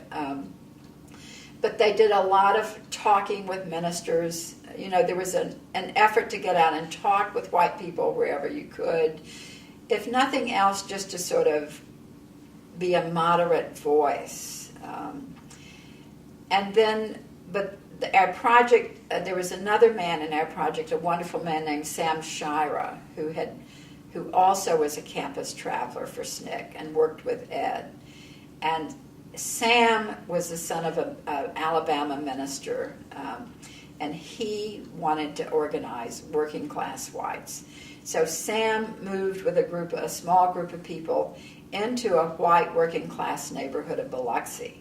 I mean, really moved and began hanging out with biker gangs. And he, in fact, they were safe, and they stayed in that community. And he found one guy who he began bringing to meetings, and that one man later joined the Mississippi Freedom Democratic Party as a delegate and went to Atlantic City with him. So Sam actually did what people wanted to do, but it was one man. It wasn't broad. It didn't work across the boards, but he did do that. And but for the most part, we were really struggling with what to do, is the way I remember it, and a lot of time spent trying to think about what are we going to do today. There wasn't a lot of, you didn't get up in the morning and have a list of things, or we weren't teaching Freedom School. We weren't running a community center. We weren't doing what the other projects were doing. So we were making it up as we went, and just basically trying to find a way to talk and sort of mitigate in some ways. So at the end of the summer, as the summer began to draw to a close, we were asked. A lot of people were going to Atlantic City for the challenge, where the challenge where Mrs. Hamer spoke up and got national press and so forth. So a lot of the projects were going to Atlantic City and losing staff, but the project didn't end for about 2 weeks. So we were asked to go. Our group was split up and asked to go to these other places. So much to my liking, I was asked to go to Hattiesburg, Mississippi, to a little community called Palmer's Crossing, which is just outside Hattiesburg, and go to the home of Victoria Gray, who was actually one of the national committee women for the Mississippi Freedom Democratic Party. So she was not there. She was in Atlantic City, but her husband Tony, and she had opened up their house to civil rights workers forever. So I went there, and during that week worked in a community center. The Freedom Schools had shut down, but I worked in a community center and worked with kids in that community, and really got a feel for what the Mississippi Summer Project had been like, and loved it, and was sort of sorry I had missed that part of it, but was glad that I got that little bit of it. And also I was in the Black community, really, which was feeling and getting a glimpse of what it was like to be involved in the Summer Project from that place. So that was a great experience for me, and I've always been glad that I got to go there.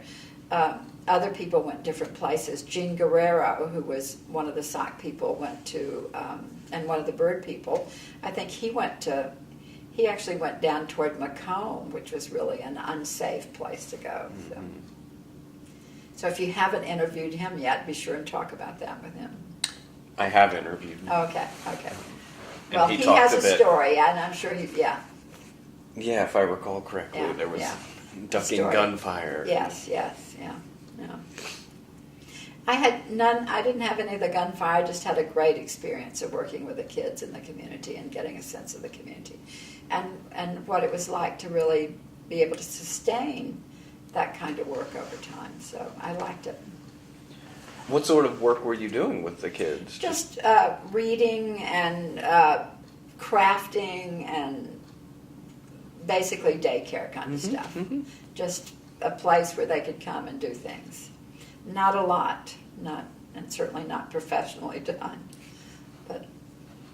And there must have been some. I was working with several other volunteers at the time. I wasn't alone. There were other volunteers there, and Miss Gray's house was like a revolving hotel of people coming through. There was a folk singer who came through and stayed a night or two. I met, Tony. I stayed in touch with the Grays for a long time after that. And so the summer closes at the end of August?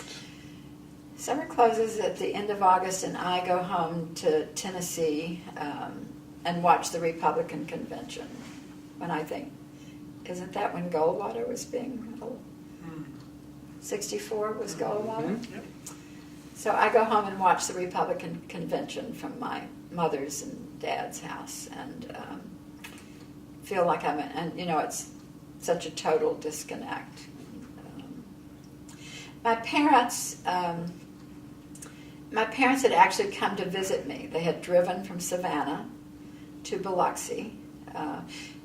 There's several things that happened that I was both trying to protect my parents in a way from what I was doing, because I knew they would worry. So I had sort of blithely said to them, I'm going off to work with the National Council of Churches in Mississippi. And I did not mention the NAACP or Freedom Summer or any of those things. Well, this was on the news all the time, and it wasn't like I was putting anything over on them. So they decided to drive down and visit me, which they did. They drove all the way to Biloxi and spent several days. And then they drove back, and and we had a good visit, and they met all the people in the project. They already knew a lot of them by that time. But when they left town to drive out, they took two of the people with them. They were dropping off somewhere, so they were getting used to this by this time. And the other thing that had happened before this, and I never quite remember the details of this like I should, but John Lewis, Lester McKinney, me, and I think David Kotelchuk, the professor from Vanderbilt, were driving in my car, which was actually owned by my parents, and it was a big old Pontiac. And this was when I was working at the Methodist Publishing House. We were going down to Atlanta for a conference that SCAF was planning.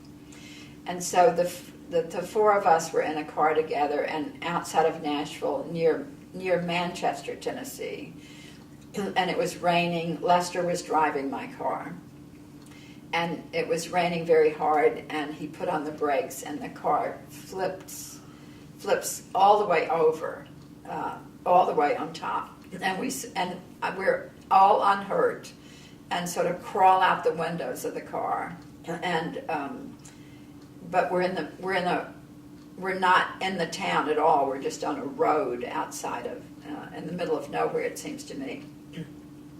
And a policeman arrived. I don't know. Somebody must have passed by, and a policeman arrives. And the questions to us are, where is the other car, right? Because people were trying to figure out that we must have been in two cars, because we were two white people and two black people. So the first question was, where's the other car? And we said we were all in this car. And so the policeman writes down the details and stuff, and I guess calls a tow truck, and then leaves. I mean, he doesn't offer to take us anywhere or help us in any way. And so we're sort of on there.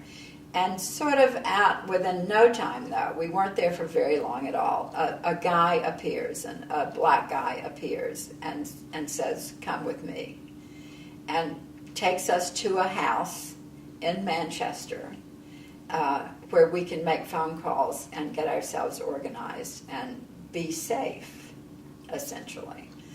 And, I think that what happened is that I think this is how people traveled in the South at that time, if you were black, that word went out, and somebody came and got us and took us to a safe place where we could do what we needed to do to get out of there and get either back to Nashville, or I think that John and Lester eventually went to the conference.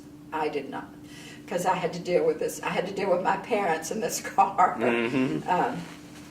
But that. My parents had gone through this incident with me where Lester was the driver of the car and had to deal with the insurance in Savannah, and they were, it didn't seem to faze them a whole lot, actually. So. Wow. Yeah. John, there's a little bit in John's book about this accident, so It's probably better documented there than I can. There's also a story in his book about when they're on the freedom rides and they're sort of let out in a rural area, and they're taken. Somebody picks them up as well and takes them to a house, and it's the same kind of thing where they get help, word spreads and help comes, and to protect people. So the end of that summer and fall, SOC is really coming together. Right. I'm at home for a visit, watching the Republican convention, and then I go back to Nashville and start. But you don't have a job anymore. My job is to go back. My job is to be the executive secretary of the Southern Student Organizing Committee. That's a paid position. As a not a well-paid position, but as a paid position, yes. I think I was $25 a week, that we had some money. And so I think that's what the salary was. And I had a place to live with somebody. I think that first year I lived with a woman who was doing research at Vanderbilt and was a friend of David Kovalchuk's. So he had arranged a place to live in Nashville for me. So I had a very nice place to live. And then I went to work at the SOC office. Archie then began traveling, so he was in and out of Nashville. Ed was through a lot. It became a center of activity. We had an office near Scarrett on 19th Street in an old house, sort of upstairs. I don't know what was downstairs. We had to go up. But it became a hub of activity, and I began planning a conference, a Southwide conference for SOC the next spring. I cannot remember whether we did those conferences in the spring or fall, which is really silly. But we had two big conferences in Atlanta at the old Gammon Theology Seminary, where we would bring, which was the big SOC conference to bring people from all over the South to. The first conference... Why Atlanta? Because it was central. People could get to it. And we could use Gammon. It wasn't always easy to find a place, but Gammon was a likely place to have meetings because you could gather there. And Atlanta was pretty central. And where was funding coming from? Well, we were fundraising. Gene Guerrero, I think Gene Guerrero Gene was a chair. He may have been the first chair of SOC. I think he was the first chair of SOC.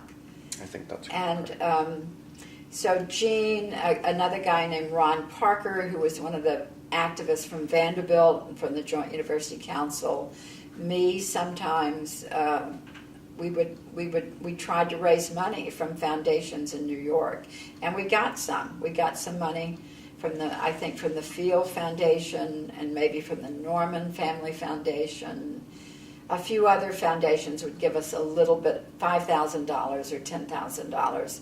The Southern Conference Educational Fund gave us our first $300, and then SNCC matched it. And this all happened prior to the summer project. So we had a little bit of operating money to begin with. And I'm sure rents at that time in Nashville were not that expensive. Now they would be out the ceiling because that's Music City, USA in there right now. But at that time we had a reasonable rent. So I went back and just started working in the SOC office trying to start an organization. So it was compiling, getting a mailing list together, putting out a newsletter, which I think we tried to do monthly, which was done on a mimeograph machine and mailed, planning a conference for Atlanta, working with the executive committee, that we would have quarterly meetings. So we were very democratic in terms of the decision making of the organization. So people would come to Nashville for the executive committee meeting. So my job was to help build this organization. And I think I did everything. I wrote letters, I asked for money, I mimeographed the paper. You did it all. So. How many hours a week would you say that you were working? 50, 55. We worked. We certainly weren't 9-to-5ers, but I don't think I showed up that late, though. I mean, we worked. It was all about the work, and we were working hard. But it wasn't. You also were. Again, we were making it up as we went. There was no blueprint for what we were doing at all. So we were just, and sometimes flailing, sometimes, But I learned a lot about both in Mississippi and from SNCC about organizations, about running meetings, about setting up organizations, and so forth. Okay, we're coming back from a lovely little extended break, but now we're all geared up. Refreshed. So when we stopped, we were talking about SOC, and you had detailed a bit of what the role of executive secretary involved. I wanted to... Just let me just say, what it did not involve was being the executive. Because when I said we made democratic decisions, that's how we worked as an organization. So it meant sort of doing the work, but it wasn't like a CEO position in any stretch of the imagination. So we made joint decisions. And there was one time, which I will talk about, but I'll let you finish here, about when I disagreed with a decision but had to implement it. So, which is a key part of democratic organizations. And an interesting counterpoint to your interview by the overseer of missions. Oh, yes. Yes. That's true. I hadn't thought of that, actually. Hadn't thought of that. I wanted to ask, so you were a woman named, appointed, volunteered to as executive secretary. Were there other women in leadership positions? There were other women in leadership positions in the organization. One was Kathy Cade, who was a student at Tulane University. She was on the executive committee. Another was Kathy Barrett, who was, I believe she was also on the executive committee. In any case, she was what we called a key contact. Those are the two I remember being the closest. But it was a male. It was mostly male, and there were no other women on staff. I was the only central figure on staff, working with Ed, Archie, and then a committee that was mostly men. And I did begin to have itches about women's consciousness during that time based on that work. Partly because of the way, partly because of relationships within the organization with people sleeping with each other, to put it bluntly, and what that did in terms of organizational decision making and where certain power positions lay at different times. What did that do? Well, I think. And how widespread was this? I think it was pretty common. I did not sleep with anybody that I worked with, so I held to that position. But I very often felt like this. It was just awkward. It wasn't that it was a major thing, but it was awkward, and it clearly had an impact. Not majorly, but it enough that you noticed about gender roles and gender issues. and I did notice, and I read, and at that time Betty Friedan's book was out, and so I read Betty Friedan's book thinking that it would be helpful to me, and I didn't like it at all because it had nothing to do with me. It had to do, I thought, and I should go back and reread that book, but at the time I just dismissed it because it was, I felt that it had to do with suburban middle-class women. And it did not help me in any way. So I didn't have any help. I just had inklings. It never was a major issue in SOC, I didn't feel, but I had inklings, which I began to build, and I think it was only in Atlanta with Atlanta Women's Liberation, when I joined a consciousness raising group, that I began to reflect and make sense of some of my own stuff about that time, which is why I say Atlanta Women's Liberation was really a very important piece for me about activism in Atlanta and on the Bird. But where were we when I got off on that? Just asking about the role of women in the organization and how common that was. And also, were you elected to this position, appointed, volunteered? That's a good question. I think it was just somewhere between elected and appointed, because it was just decided that I was available. I had, I'm probably the only one available. So I think it was just decided. So I think it would be somewhere between elected and appointed. It wasn't. I didn't apply for it. There were no other people interviewed for the position. It was just, I could do this, so I would do this. And Archie would be the campus traveler. And a lot of the decisions were made around who was available to do the work, who could do it at the time, and who was willing to do it for the amount of money it paid.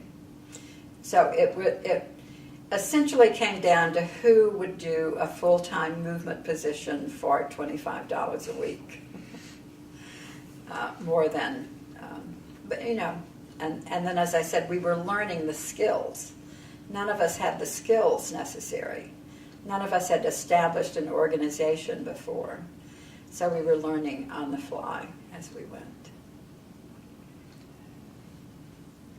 And on that topic of forming an organization, one of the first things that you all did, as I understand from reading Greg Michel's book, was to write the manifesto. Oh, right. Well, we did that. We did that at the April conference, right? The We'll Take Our Stand. But here's my story about the We'll Take Our Stand document. It's a incredible. The document was basically written by Rob Burlage, who is a Southerner from Texas. Very intellectual, heady guy. Very smart, beautiful man, absolutely beautiful man. Key in helping organize SOC. But he wrote that document, and then there was some editing of that document. And so he's the one who sort of was very interested in hearkening back to the guys at Vanderbilt and setting it in that thing. I have to say, when I reread that document, I'm thinking, what are we really saying here? But I think what we all knew in the document was the wording, "We'll take our stand." And I think that's what Rob was working off of. And we're going to stand for a, quote, New South. And we use that terminology all the time. We constantly talked about creating a New South, and we never spell that out, because that was something else that we were figuring out as we went. And so you raised the issue of Vietnam, because later, when Vietnam became an issue,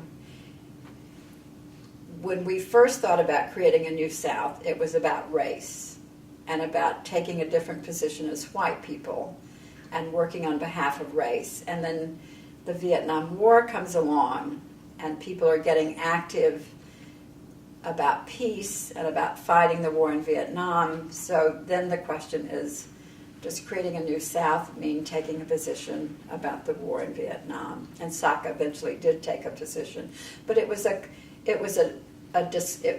want to say it was contested, but it wasn't contested for very long. But there was a discussion and different points of view around whether or not it would deflect from what our real mission was, which was around civil rights. And I was reluctant in the beginning, very, very anti-war, but reluctant because I didn't want to lose the emphasis on civil rights. I felt very much the same way about the women's movement. Later, I didn't want the women's movement, I felt, could detract and deflect from race. So I was really conscious about trying to figure out how to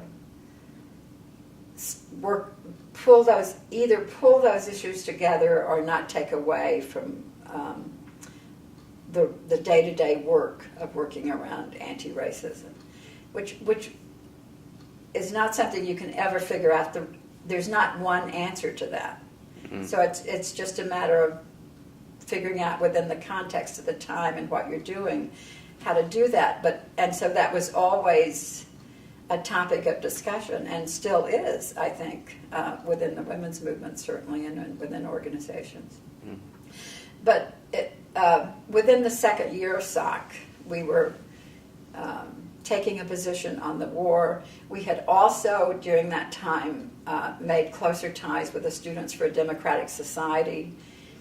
I talked about being mentored by people in the civil rights movement. I would say Clark Kissinger and a woman named Helen, I'll think of her name in a minute, from SDS actually helped me a lot about organizational issues.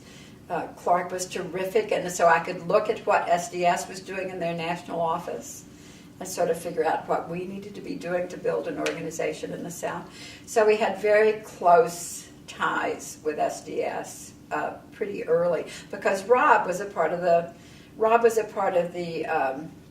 Port Huron Statement group, and Tom Hayden was at one of our earlier meetings in Atlanta as well. Because of the connection with Rob, we were always had the input from that sort of intellectual elite of SDS.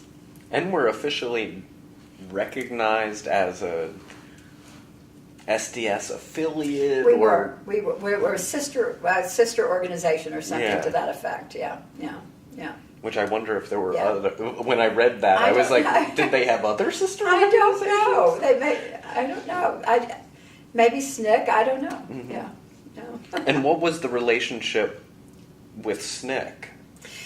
The relationship with SNCC was good, but also you had to work on it, because what happened even as early as April, and I think I said this earlier, the issue of whether to create a white organization was always up for discussion, and whether that would detract from SNCC's work, or whether we should become a part of SNCC working on white organizing. And so the Southern Conference Educational Fund gave us $300 to begin with after the Nashville meeting, and then we did have a meeting before the meeting in Miami. In May, immediately following, I think, we went to Atlanta to a SNCC Executive Committee meeting, and we were put on the agenda of the SNCC Executive Committee meeting. And my friend Judy Richardson actually took shorthand notes of that meeting, which I have found but can't decipher. And Ella Baker was in that meeting. Stokely Carmichael was in that meeting. Marion Berry was in that meeting, who had been at the April conference because he was a student at UT. Portland Cox. I mean, the SNCC leadership was present. John Lewis was there. John Lewis was not sure about us creating a white organization. Stokely Carmichael thought was fine with us creating a white organization. So you can begin to, even in May of '64, around the issue of SOC, you can see SNCC having that internal discussion in some ways about where they're heading as an organization. And Ella Baker, I think it was Ella Baker's, so it was discussed several of us from SOC presented to the SNCC Executive Committee, and we were asking them to match the $300. We were asking SNCC for money, but saying we see ourselves as part of SNCC. You know, we're creating an organization that's to work with white, to pull people into SNCC, not to create a separate organization. And I think it was years later when I realized, I was pretty clear that white people needed to work with white people, but I think it was many, many years later that I really thought back. You know, I can see why those people thought that we shouldn't create a separate organization, because we did, in fact, pull people into another organization, and it certainly was a big issue.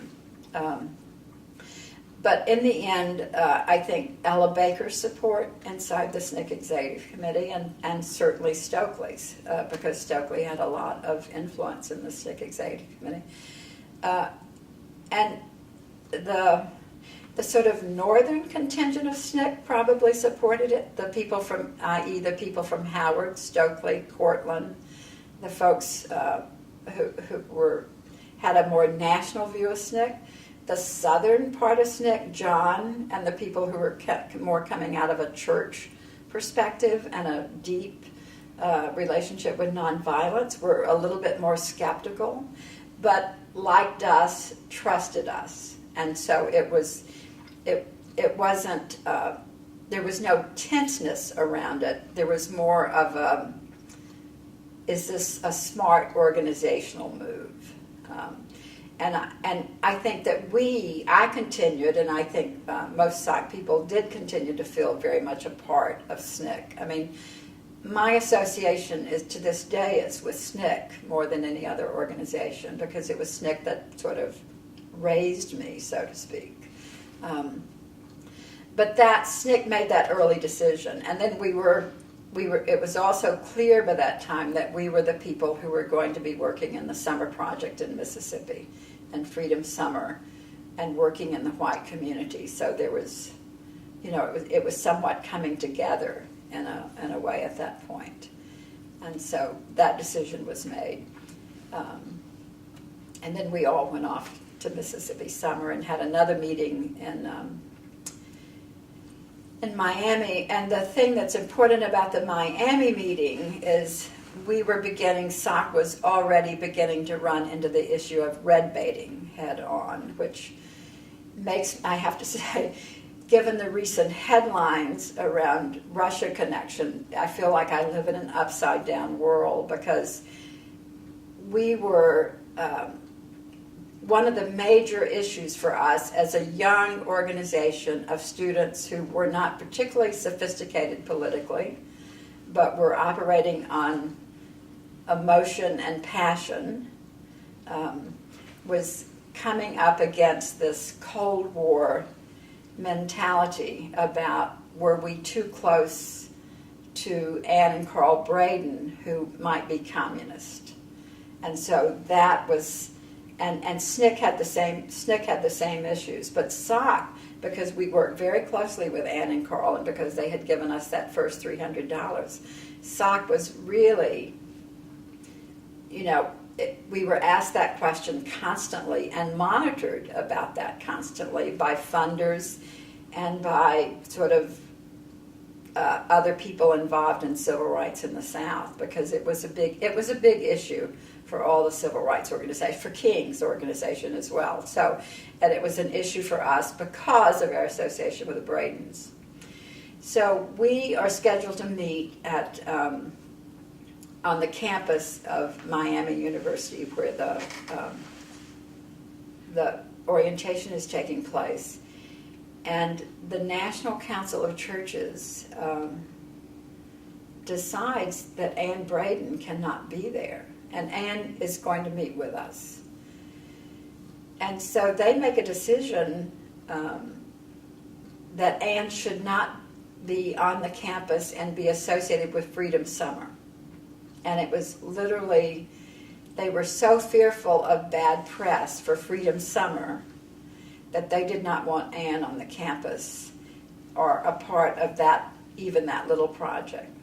So we met under a tree off of campus property. We could not meet in a building on the campus, and we literally met under a tree on the other side of the property line with Ann meeting with us. So it was, and we were, none of us were politically sophisticated but we were learning. We were learning fast about red baiting, what Ann called red baiting, and should we be associating with the Bradens, and could we build would it derail our organization? Could we associate with the Bradens and still build an organization, or would it be the end of us? So those were all big questions that we had to face early on and sort of make our way with. And the decision I was talking about, and we were, at some point I was asked to be a member of the SCEF, and I had started writing for the Southern Patriot when I was a student at Scarrett. I had written an article about the Joint University Council on Human Relations for the Patriot, and then I think I wrote another article for the Patriot later on. And Ann, because she was a journalist, became another sort of mentor figure for me, and because she was a woman, but even more important, and I really had a ton of respect for her. And she had encouraged me in the writing. So I was sort of, my name, I was a byline in the Patriot, and it just, I've lost my thread, sorry. Where was I going with this? Oh, the executive committee, I was asked to be a member of the SCEF executive committee, and this absolutely wonderful man named Jim Dombrowski, I don't know whether his name has come up in any other interviews or not.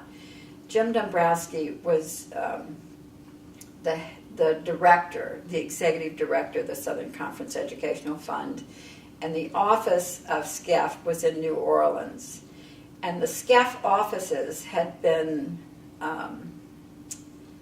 sort of attacked and looted by the Louisiana HUAC committee. They had rushed in the night, confiscated the files of the organization, and were looking to prove that SCEF was a communist organization. So this is part of that whole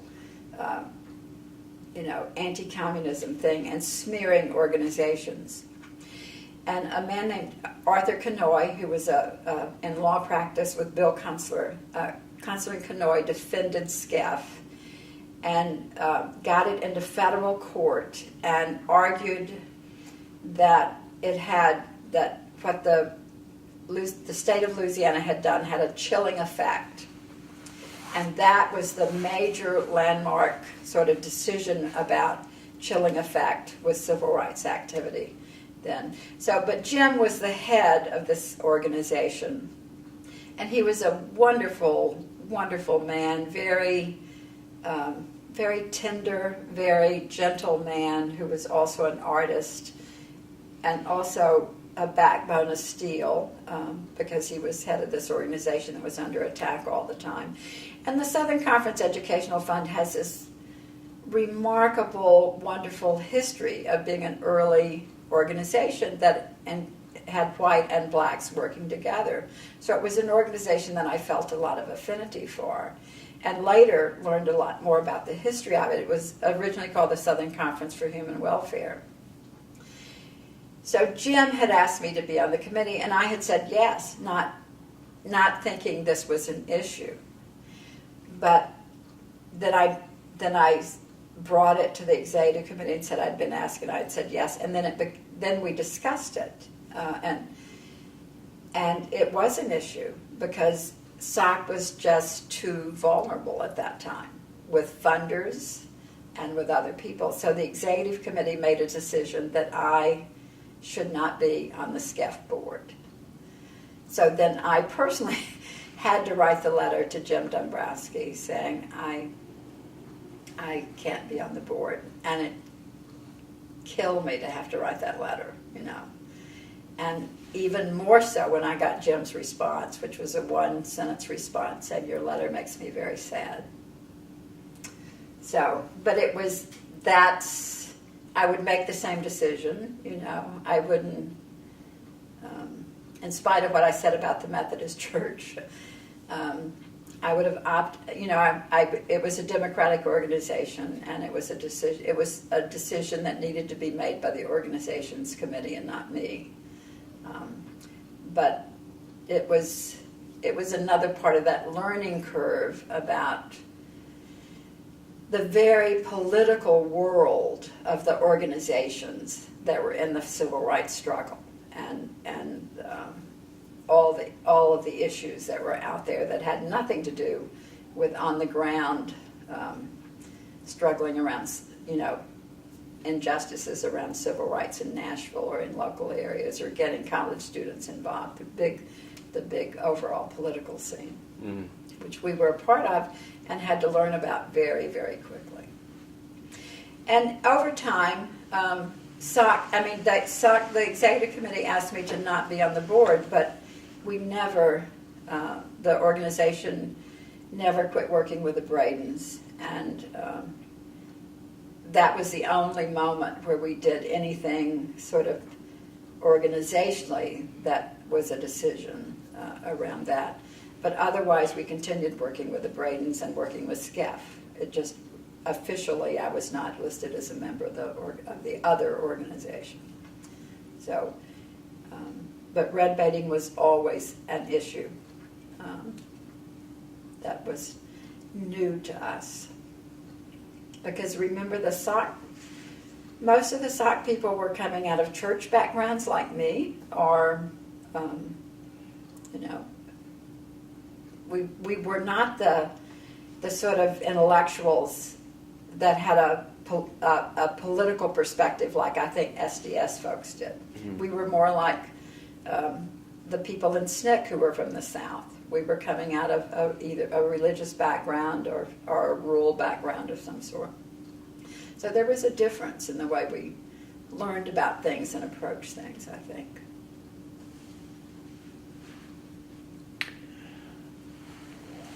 When SOC goes to the SNCC meeting and sort of asks for the blessing to become an independent organization, and then does, what effect does that have on, over the next couple years, on the day-to-day interactions, relationships, closeness of interracial friendships and work in the civil rights movement? You mean beyond the SOC office, just between SOC and SNCC, or?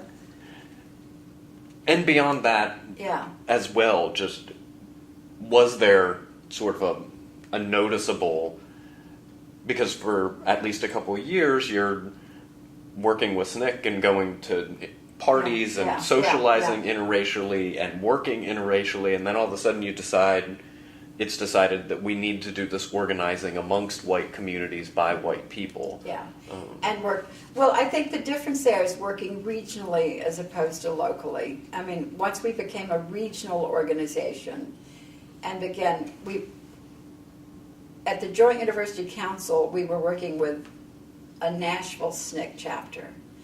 And once we had the April meeting and became a regional organization, and we always had a very Southern mentality. Our identity as Southerners was very strong.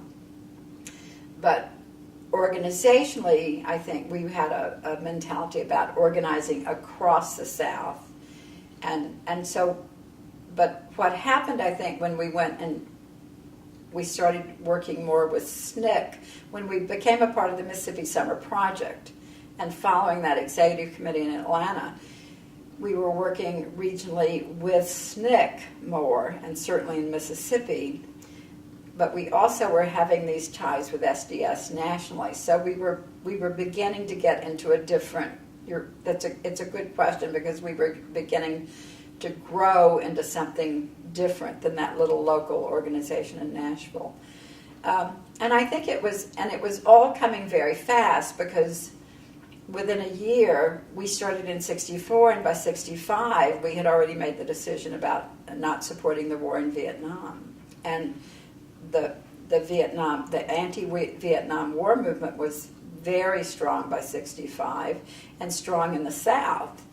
And many campus organizations in the South were electing not to become SOC chapters, but SDS chapters, because they were more active, they were sexier, to put it, in my opinion. It was national, it was anti-war, it was sort of radical, and we were really a civil rights organization. So I think that, and so that probably was the beginning of SOC's demise, when there were some organizations who were becoming SDS chapters. Although in the beginning it wasn't noticeable, because we were all working together, and it was quite common to have a SOC chapter be both a SOC chapter and an SDS chapter, and there were no issues as far as we were concerned as SOC. That people, in fact, we expected people to become SDS chapters, because we were a fraternal organization. Fraternal, not sister, I should have known that. So it wasn't an issue initially, but certainly that was beginning to happen, and we were becoming more of a part of a national thing. With SNCC, I think what that meant is that we were impacted by what was going on internally within SNCC, because it was shortly after, I don't remember the exact dates, but there was a turnover of SNCC leadership from John Lewis to Stokely, and parallel to what's going on in our organization is what's going on in the black community around a rising black nationalism and black consciousness. And I don't think that's, I wouldn't say that Stokely represents that, but in many ways he represented that tendency within SNCC. And, the whole story of Stokely using the term Black Power on the Meredith March in Mississippi. I don't remember the date. I don't remember the date of the Meredith March, whether it was 1965 or 1966.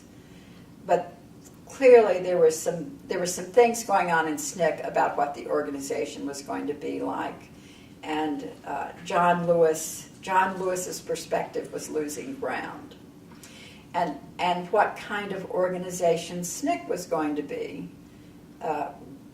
and who the leadership of SNCC was going to be became an issue. By that time, I was very focused on SOC work and wasn't that attentive to those discussions. And I also didn't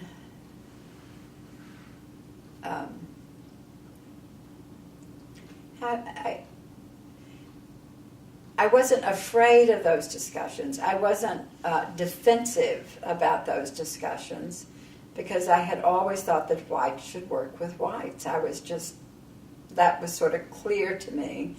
And so I wasn't, I didn't feel personally impacted by those discussions.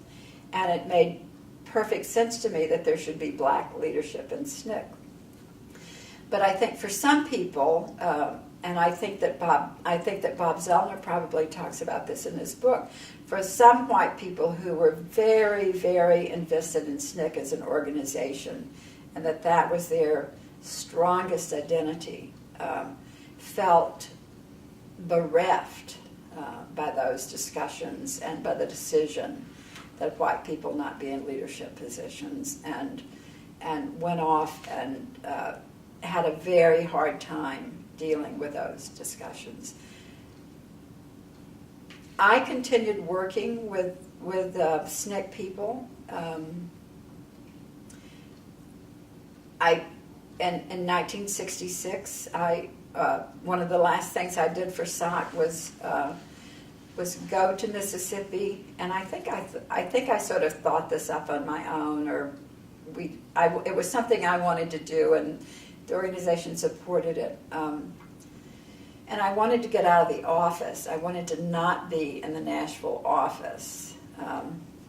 So I went to Mississippi and spent about 6 weeks or more. I went down and came back, but I ended up staying there for a long time right before, and working with a SNCC organizer, a black SNCC organizer, planned a statewide Mississippi conference of students that was interracial. And we didn't have a lot of people come, but it was something. We did have an interracial conference, which I think was the first interracial conference in Mississippi of students, and this was as late as '66. Now, clearly there had been interracial gatherings that SNCC had sponsored and everything, but not where you had actually put effort into getting white campuses to come together with black college kids from across the state. And I can't remember the name of the organizer who I worked with from SNCC, but he worked on black campuses and I worked on white campuses.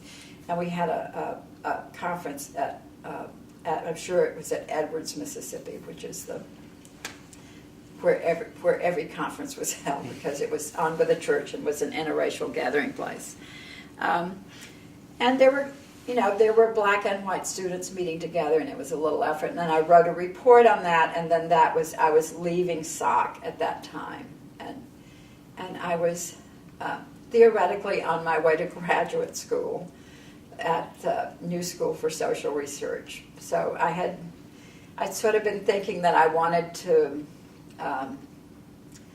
go to graduate school, and I wrote off for applications to several graduate schools, and I was interested in sociology by this time, not religion.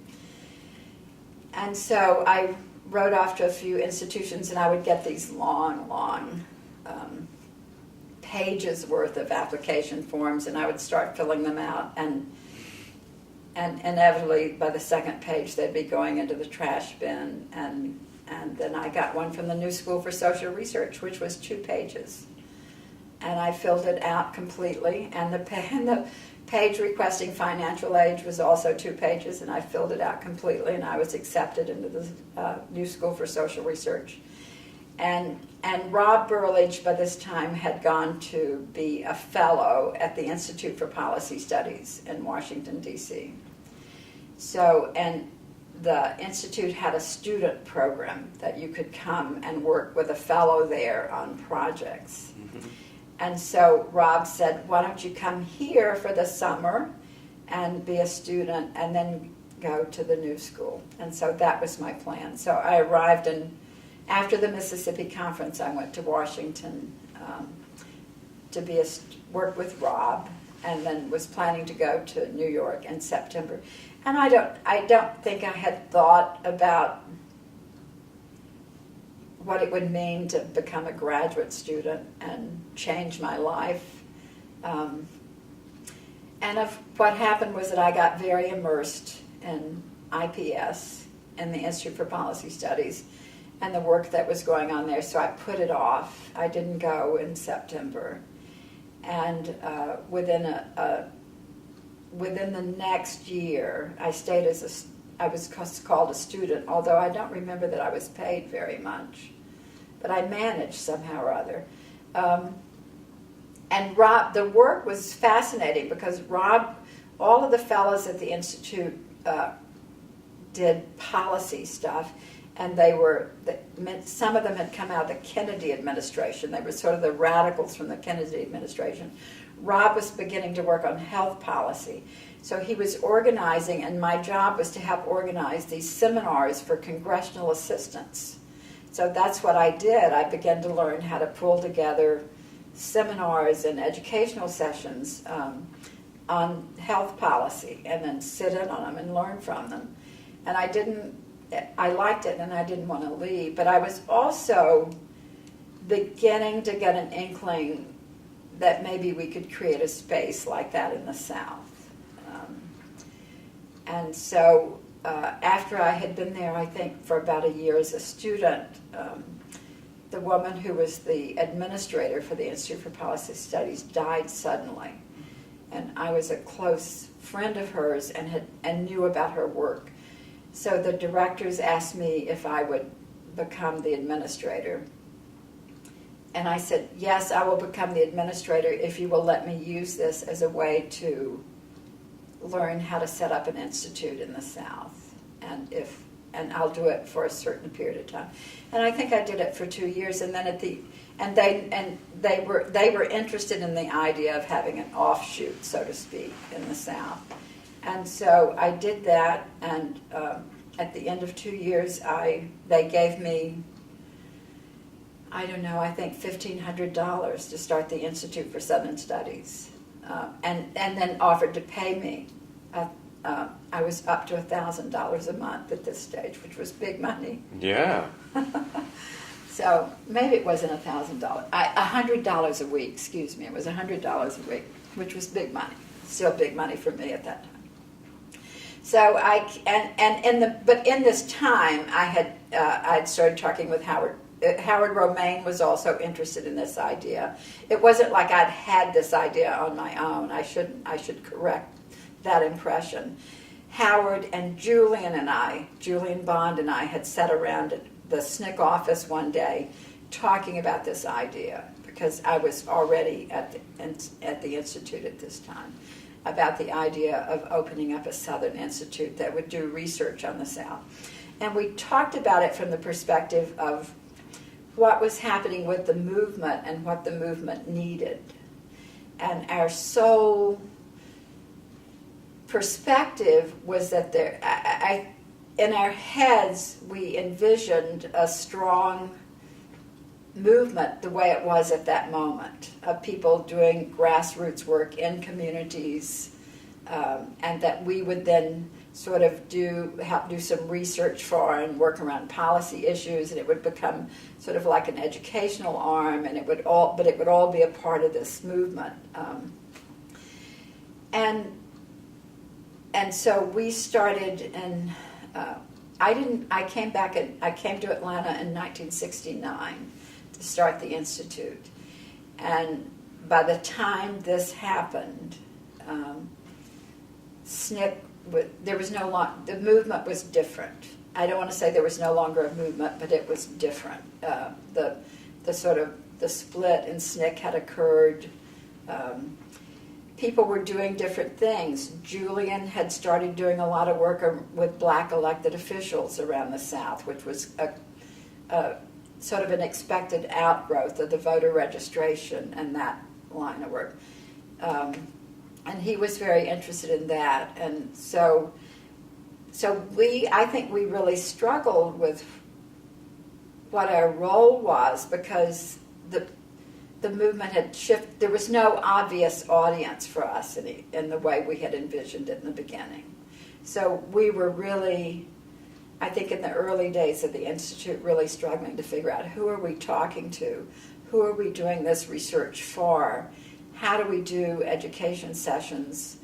Because that ready audience that we had thought about 2 years ago was not there,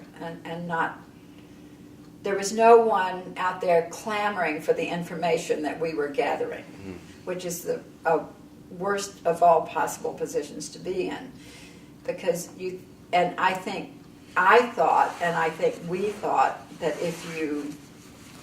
that the information in itself would help people change their minds and their attitudes. And I don't think that was true, and I think it was only when I went to work at Highlander years later that I began to really think about information, how information needs to come from what people need, not from what somebody else is dropping on them. But we did. So we struggled, but we were lucky. We had two visitors in our first 6 months. One was Gunnar Myrdal, the sociologist who had done the work on the South, and he came back to visit the South. And Howard Romaine. Howard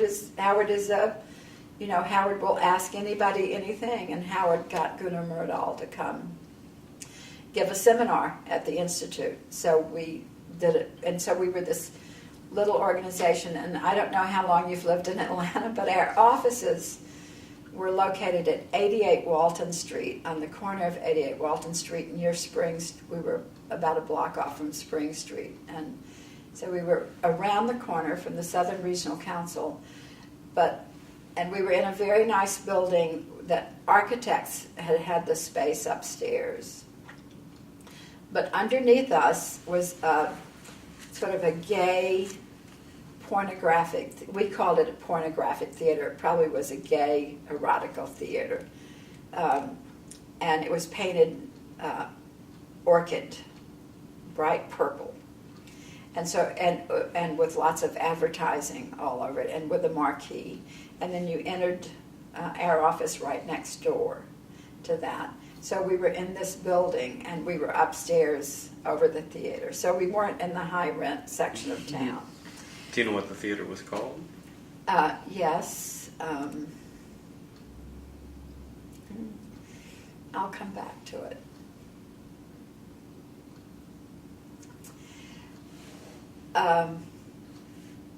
No, I don't remember right now, but I'll try to think of it, because it did have a name, and I do remember it. But so we had our seminar room was right over this theater, essentially, over the front part over the box office of the theater. But we had a very nice seminar room, and we sent out invitations to people, and of course people came to hear Gunnar Myrdal. And then the second person that we got, partly because of our connections with the Institute for Policy Studies, was Daniel Ellsberg. And so, of course, news people came to hear Daniel Ellsberg. But those were guests. I mean, the real question was, what is our educational program? What kind of policy are we working on? And we were flailing. I think we were flailing. But over time, we were joined by a guy named Bob Hall.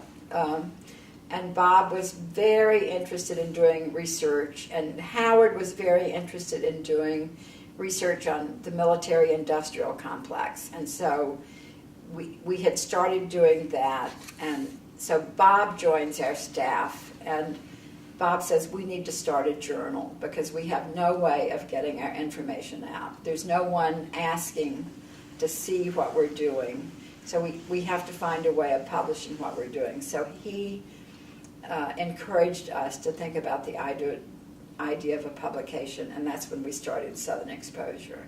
And that became, I think, had we not settled on the journal as an organ for getting our stuff out, we would have not lasted as long as we have, because it's still going on.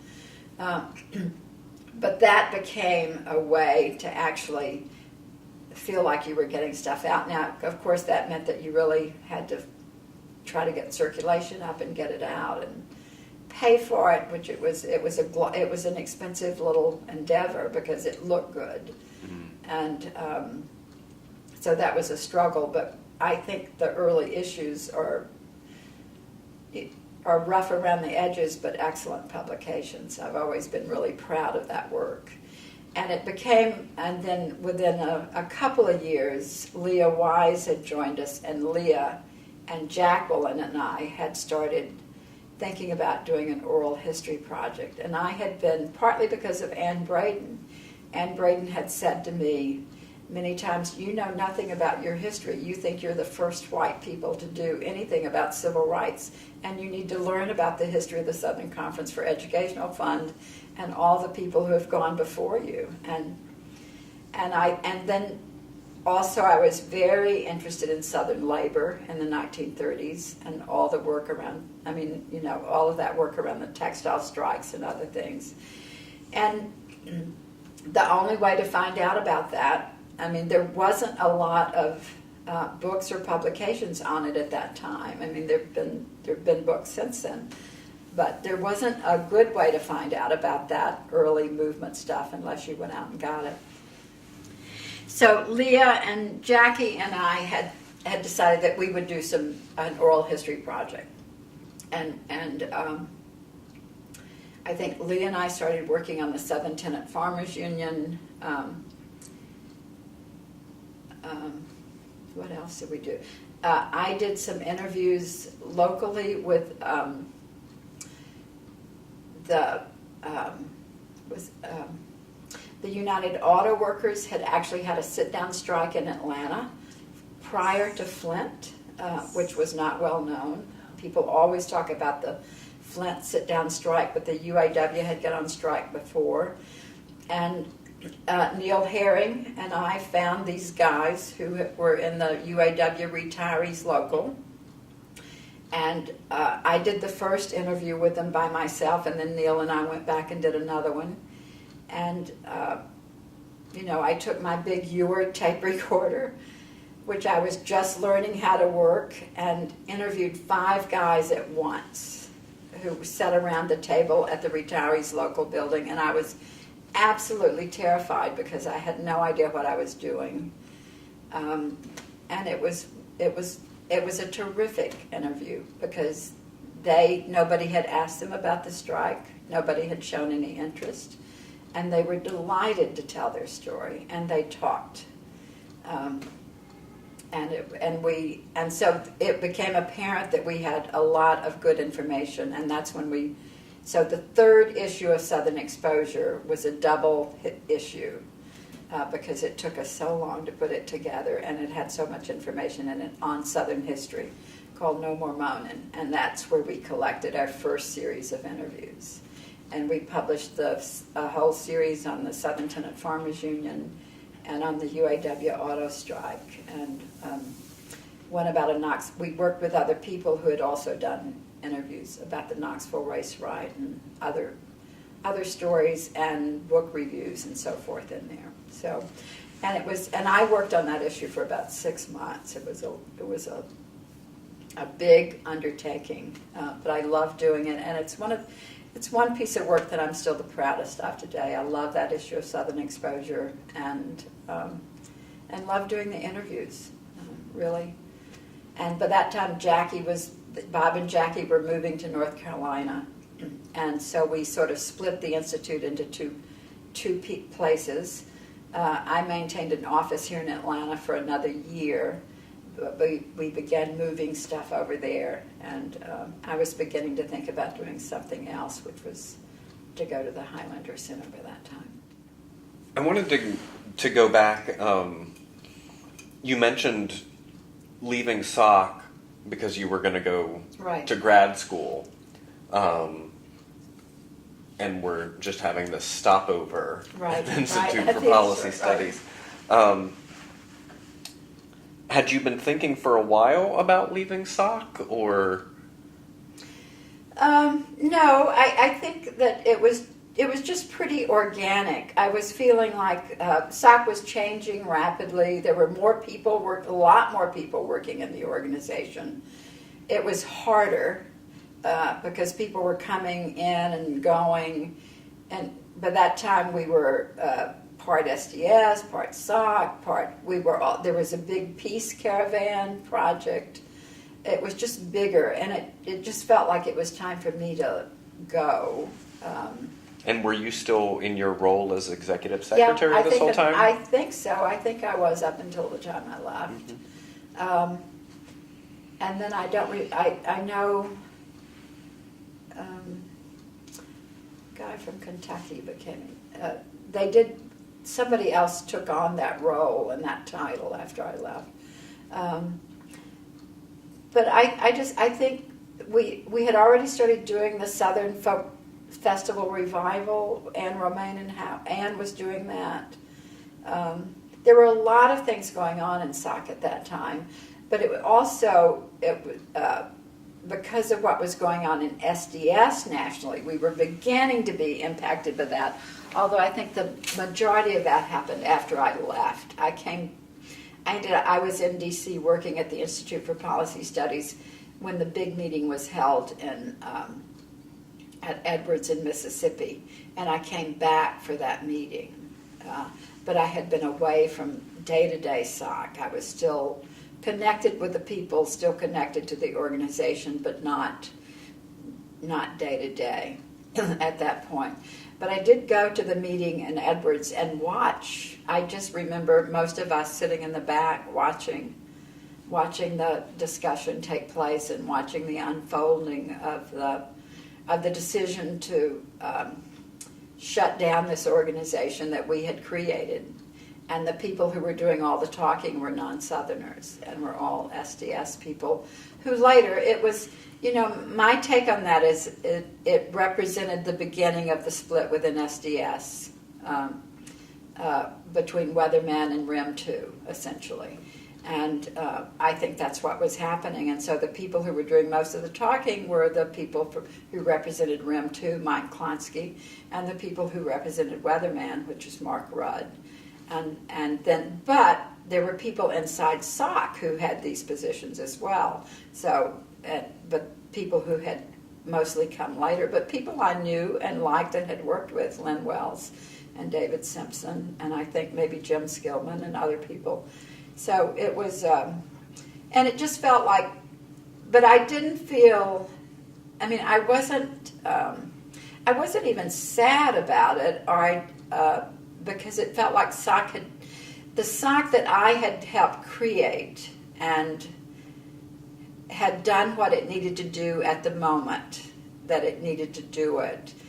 And by the time that meeting took place in Edwards, there really wasn't a role for an all-white organization working on civil rights activity. So I certainly wouldn't have ended it in that way or with that political perspective, but I think we had done what we came to do in 1964, and whatever it needed to happen next was not that same kind of organizational, not so much structure, but same sort of organizational ideology, I guess. Mm.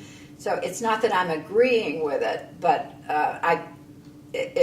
something needed to happen. Something different needed to grow out of the organization.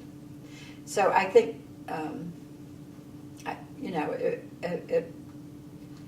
I didn't like what happened because I didn't like the process of what happened, or the way the decision was made, and the politics behind the decision. The whole. Sitting at Edwards in Mississippi, the conference center was called Mount Beulah, and Mount Beulah was the place represented for me and for SNCC people and many people who had been a part of Mississippi Summer, represented the place where you came as black and whites to actually then go out back into the communities and make change happen. And so it was this safe place that was almost sacred in terms of what it represented in terms of a meeting space for the movement. And then you had people standing up saying, one side, and I don't remember which one, this may be in Greg's book better, basically taking the old Communist Party line that there needed to be a black belt nation in the South. And sort of to have that put forth by people who had no appreciation of this history of interracial organizing, or not so much the interracial organizing, but black people organizing for the vote to be a part of the country, not a black belt nation, was just disrespectful and ugly in ways that I found disrespectful and ugly. So, but in terms of SOC, I thought it was, the organization certainly had to shift and change, mm-hmm. and maybe be ended. So, and there was a lot of stuff going on in SOC at the time that I wasn't privy to. I was reading the things, I was on lists and so forth, but there was a lot of divisions and stuff going on inside SOC that I didn't know much about and didn't follow well. My one heartbreak about all this is that somewhere in this story, the SOC papers That was my next question. disappear, and as far as I know, were burned. Because this is the story I know is that they were taken out and burned because people felt like the Eastland Committee or somebody was going to come after them. And this to me is both a heartbreak personally because it's my work that's gone. The early organizational papers are gone. All the correspondence I did, all of that work is gone. And that it was just so incredibly such a stupid move. I could not believe that it happened, but it did, so it's gone. Yeah. Deep breath. Well, I think it was a part of the posturing. I mean, there was a lot of posturing, and the movement at that point was very macho. I mean, there was nothing that you couldn't call macho about what happened at Mount Beulah. With, as I said, there was Mark Rudd and there was Mike Klonsky. I mean, there was a very macho element to it. There was, we're the radicals. I mean, there was just this posturing going on that had nothing to do. I mean, you heard me talk about Nashville and it being rooted in the community and in the black churches, and so it was very different and very arrogant and adventuristic and wrong, in my opinion. so, but it certainly had that element of machismo to it.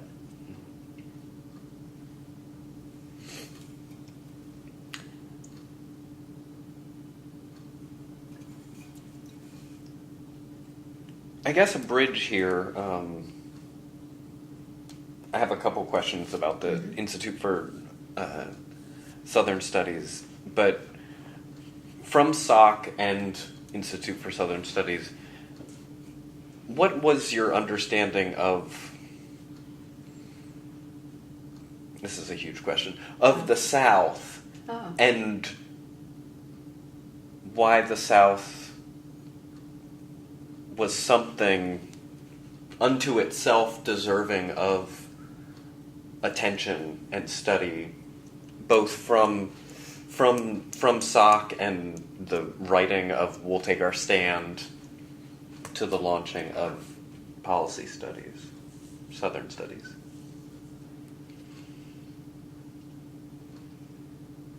Good question.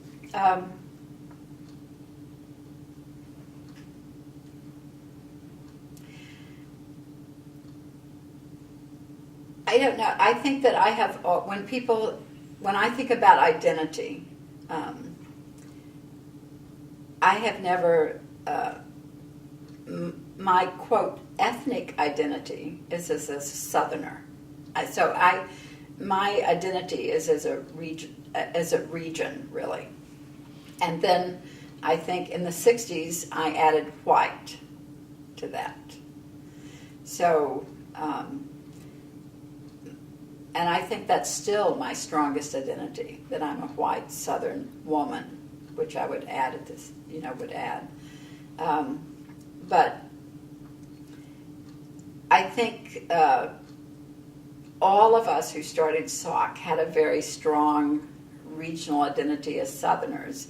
And part of it was, and for us, the task was figuring out what was positive about that and dealing with the negative about that.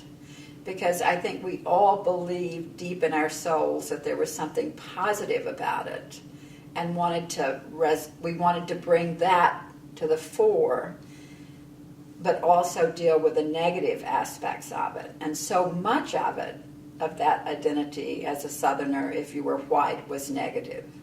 And so that sort of, and that was certainly present in the conversation I described earlier with John Lewis and the white working class guys who came into the church wanting to separate myself from them, but in the end not being able to do that.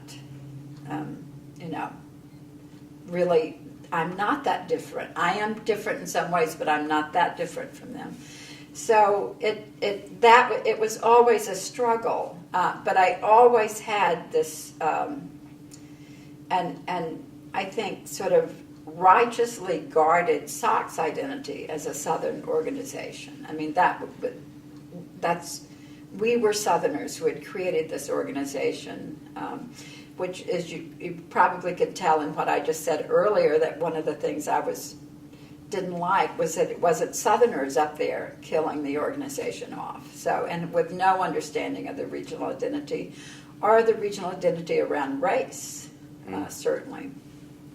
So I think, and I had great affinity for all the Southerner, for the in SNCC, and felt closer to the Southerners in SNCC than say the Howard contingent, the northern contingent of SNCC. And I think there was a real difference. So I just always had this strong Southern identity, and certainly that was true in SOC. It was reinforced in the Institute for Southern Studies, still wanting to work regionally. I still have it. I spent nearly 30 years in New England and loved it and love New England. But my identity has always been Southern. I've never. That's how I was shaped in some ways, and that's who I am, sort of at my core. Hopefully changing over time a lot, but that's still who I am. I suspect that it was in the anti-Vietnam War work where that first got challenged, and when SNCC began to figure out who it was as an organization, and not a civil rights organization based in the South necessarily. So, but for me, it's just been a strong identity always. I don't know whether that answers your question or not. So, feel free to push back on me. Not push back at all, but ask a follow-up to it. Is, to you, what is distinctive that comprises the South?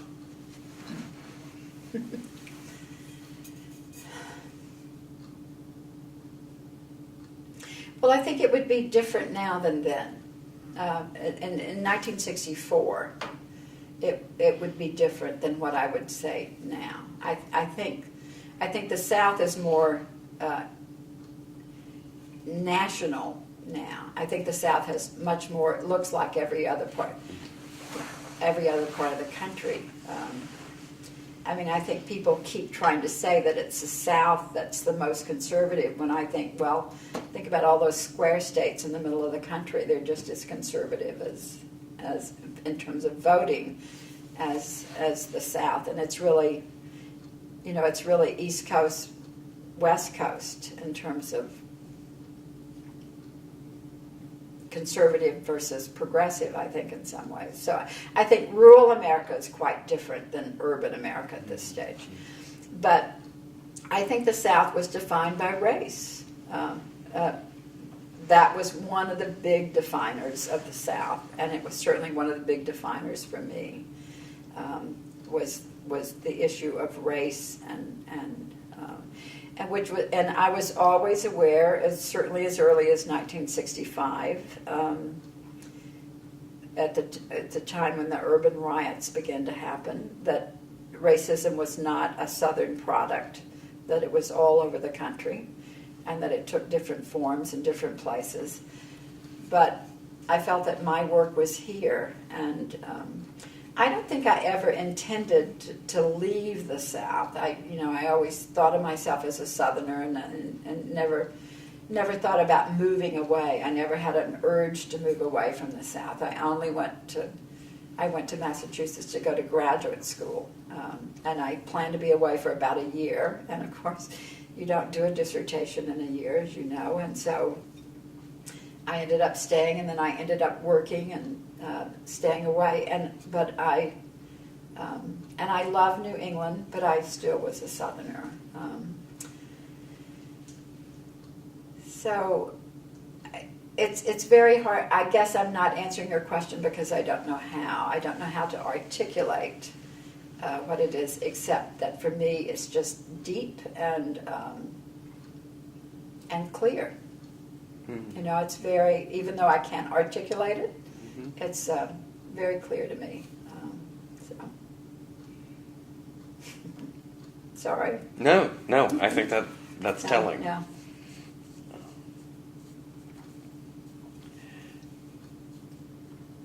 And so when you and others Mm-hmm. were starting the Institute for Southern Studies, how many people about were involved, and what was your specific role? Did people get named? Oh, yeah. There were three of us. It was me, Howard, and Julian, really, in the discussions. And I think starting from that conversation we had on the terrace of the old Snick House on Raymond Street, where we thought, wouldn't it be a good idea to set up an Institute for Southern Studies that did research on the South and was for the movement, and then we sort of worked from there. And the fact that I was at IPS helped. Howard would come in and out of IPS. He knew the people there. He knew Rob, of course. And Julian was well known by that time as well. Because where were they each? Julian was here in Atlanta.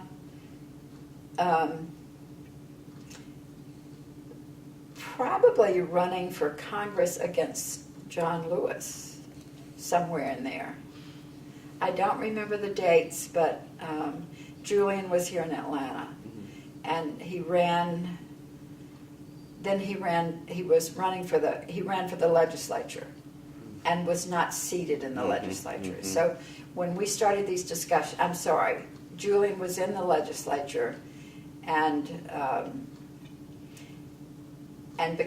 later became a senator in the legislature. But he had to go through that battle, but he had gone through the battle of not being seated and having to have the fight to be seated in the legislature. Mm-hmm. So he had a little office in the basement of his mother's house over on near Atlanta University, and which is where James, I think, still lives. And Julian had an office over there, which was his office for his representation. He had a secretary over there, and we very often would meet in that office. Even after we were here in Atlanta, we would go over and meet with him because of his time.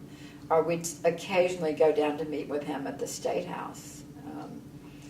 I do remember, and I've talked with Julian about this, I do remember going into the State House to meet with him one day, and all of the anti-ERA women were in the building, and they were serving cake to the legislators, and Julian was eating the cake, and I was just enraged at him.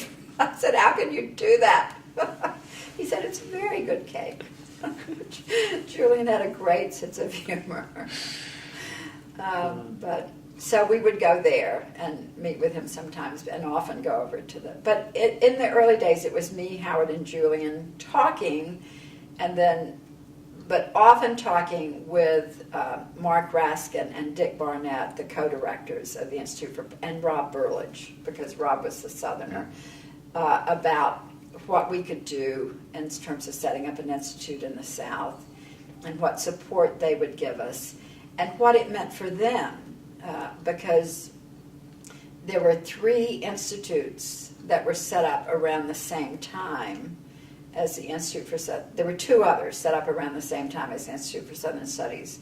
The Cambridge Institute was set up and lasted for a brief while, and then another friend went out and set up one in the Bay Area Institute.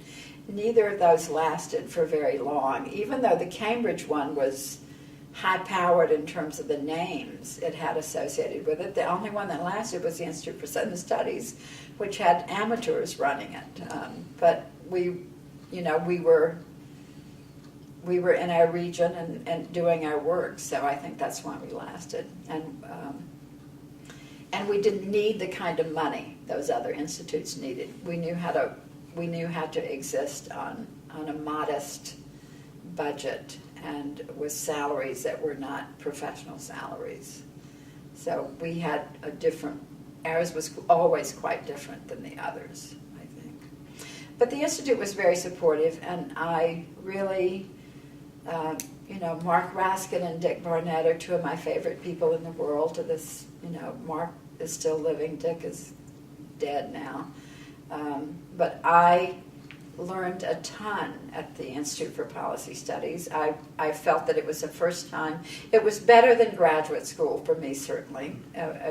Much better than, I don't know what would have happened had I gone to the New School for Social Research. I probably would have flunked out. But, it was like being in a graduate program at the Institute for Policy. There were constant seminars, there were constant speakers, people coming and going. Dick Barnett was then writing what are these prescient books about what was going to happen in the world. He wrote a book called The Lean Years. One of his was called The Lean Years, which also has the same title as a book on labor history.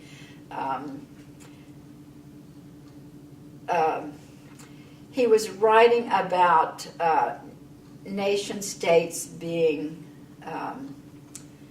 sort of superseded by corporate capitalism, international capitalism, and predicted that there would be terrorism and that people would not be, he was doing phenomenal work around this time. And writing those books while we were there and talking about it in institute, talking about it in little institute lunches and everything, and everybody there was doing really great things, and so I was just learning a lot. And I wasn't particularly interested in what Rob was doing around health policy, but I was interested in how I learned a lot about how they were doing it and how to do research and how it feeds into how people can use it, so that you're not just doing research for the sake of doing research, but how it gets used. Even though the Institute wasn't, they had no bent toward organizing at all. They were very into, quote, policy. So the only people they were interested in really impacting their sort of mission statement was to impact policy in D.C. and to do that through the legislative and congressional offices. And they did provide, I think they provided a home for liberal congressmen, of which there were many more in Congress than there are now. They provided a home and were able to impact policy on some of the things because they had the time to do the work. They weren't anything like the Heritage Foundation, but they were perhaps a little mini version of that for progressives at that time. And it was a great place to be. And where was Howard coming in and out? Where was Howard? Howard was mostly in Atlanta. Was he in a graduate program? Well, no. Howard was, this you'll figure out more tomorrow, but Howard was in Atlanta, and at some point he began working with the National Student Association, and at some point used money from the National Student Association to help establish the Great Speckled Bird. So he was doing all of that at the same time we were in these discussions about creating the Institute. And I don't think Howard, we'll need to figure this out between the two of us. I don't remember that Howard was paid by the Institute for a while at least. He must have been paid at some point as a staff member of the Institute, but I think I was the only paid staff member initially. because IPS had given me the money for a little while. But it didn't last long that they were paying for us, so we had to raise our money. And we were writing proposals and we were doing the same thing we'd done with SOC. We were writing proposals and trying to get money, and it was a constant problem. And you all had known each other. Howard and I had met, I believe Howard was at the April meeting in 1964. And so we had known each other since then. But if we didn't meet in April, I'm pretty sure he was one of the people there, but if we didn't meet in April, when I went to Mississippi in 64, Howard is the one who met me and took me to Jane Scott's house. So he was a part of the Mississippi Summer Project. And so we've known each other since 64. And Julian? Julian, I would have met through SNCC, probably earlier. We would have all met earlier. Well, certainly by 64, I met Julian. Probably Julian was the what was his title? He was head of. He was like he was head of communications. That was for SNCC, and that's how I met him in that capacity. His office was always a great place to go if you went to the SNCC office. It was always a friendly little place to drop into. You never knew what was going to go on at the SNCC office. Mm-hmm. And so you mentioned the couple projects, oral history projects that you were working on. What other research projects did you imagine that you would be spearheading when you started the institute, and which ones did you? Some that ultimately came to being. We were very focused on military stuff and military contracts in the South, and how military money shaped the sort of, for want of a better word, warmongering in the South, because the South at that time had so many military bases and so many military contracts. It's quite different now. But that was wanting to sort of get behind, wanting to figure out how much of the money that was coming into the South for military purposes shaped the region and how it impacted the region was really what we started with, and that's basically what we spent the first year doing. Mm-hmm. So if you look at the first 3 issues of Southern Exposure, the first issue is on military and defense. The second one is on power and energy. And that's because there was a lot of energy locally around the Georgia Power Project and energy companies and so forth. And then the third issue, which would have come out later, would have been the oral history issue. So I think, and I'm sure there were other things that we were working on, but those were the 3 big areas during those initial years. But the truth is we were, as I said, we were really feeling our way, and then once we got a hold of an issue, we would try to do it thoroughly, and we would get into it. We would dive deeply into it. And you guys were the researchers. We all were the researchers. I don't think I was doing more administrative stuff. We were also trying to do some education. My bent was more education than research, but we were all doing that. But me less, I think, than Howard, or certainly than Bob. And Howard may remember more about this period than me, and certainly may be able to talk more about the military industrial stuff. But I think certainly Bob was there by the time we put out that first issue, and it helped with gathering that information. And then other people were beginning to come in and help us, and one was Cliff Kuhn.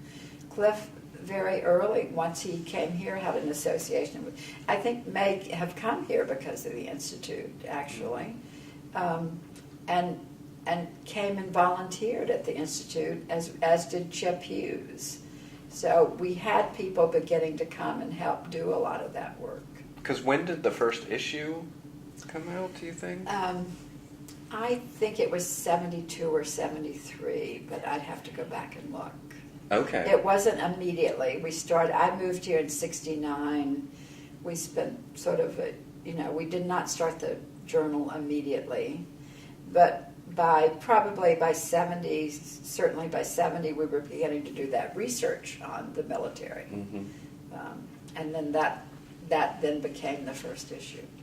But somehow or other, I think 72 or 73, but I would have to look. We could, yeah. Literally That's have to look easily, at the yeah. issue to figure it out. And were you doing writing as well?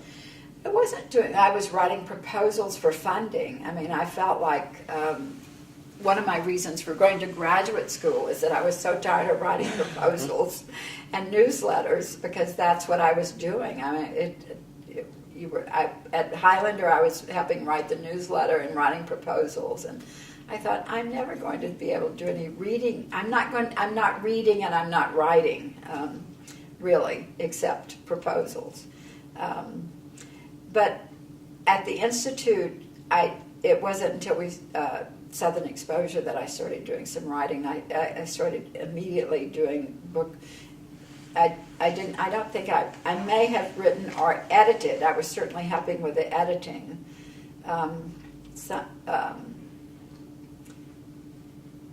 There were other articles up front. Then we had the research section. I should have looked at the issues before I came to do this interview. I'm sorry, but I know that we always had book reviews and other things. We also did a special issue on music, which was very much coming out of the work with the Bird, because I had started doing some interviews on music with Jean occasionally, or doing some for the Bird, and we decided to do a special issue of Southern Exposure on Southern music.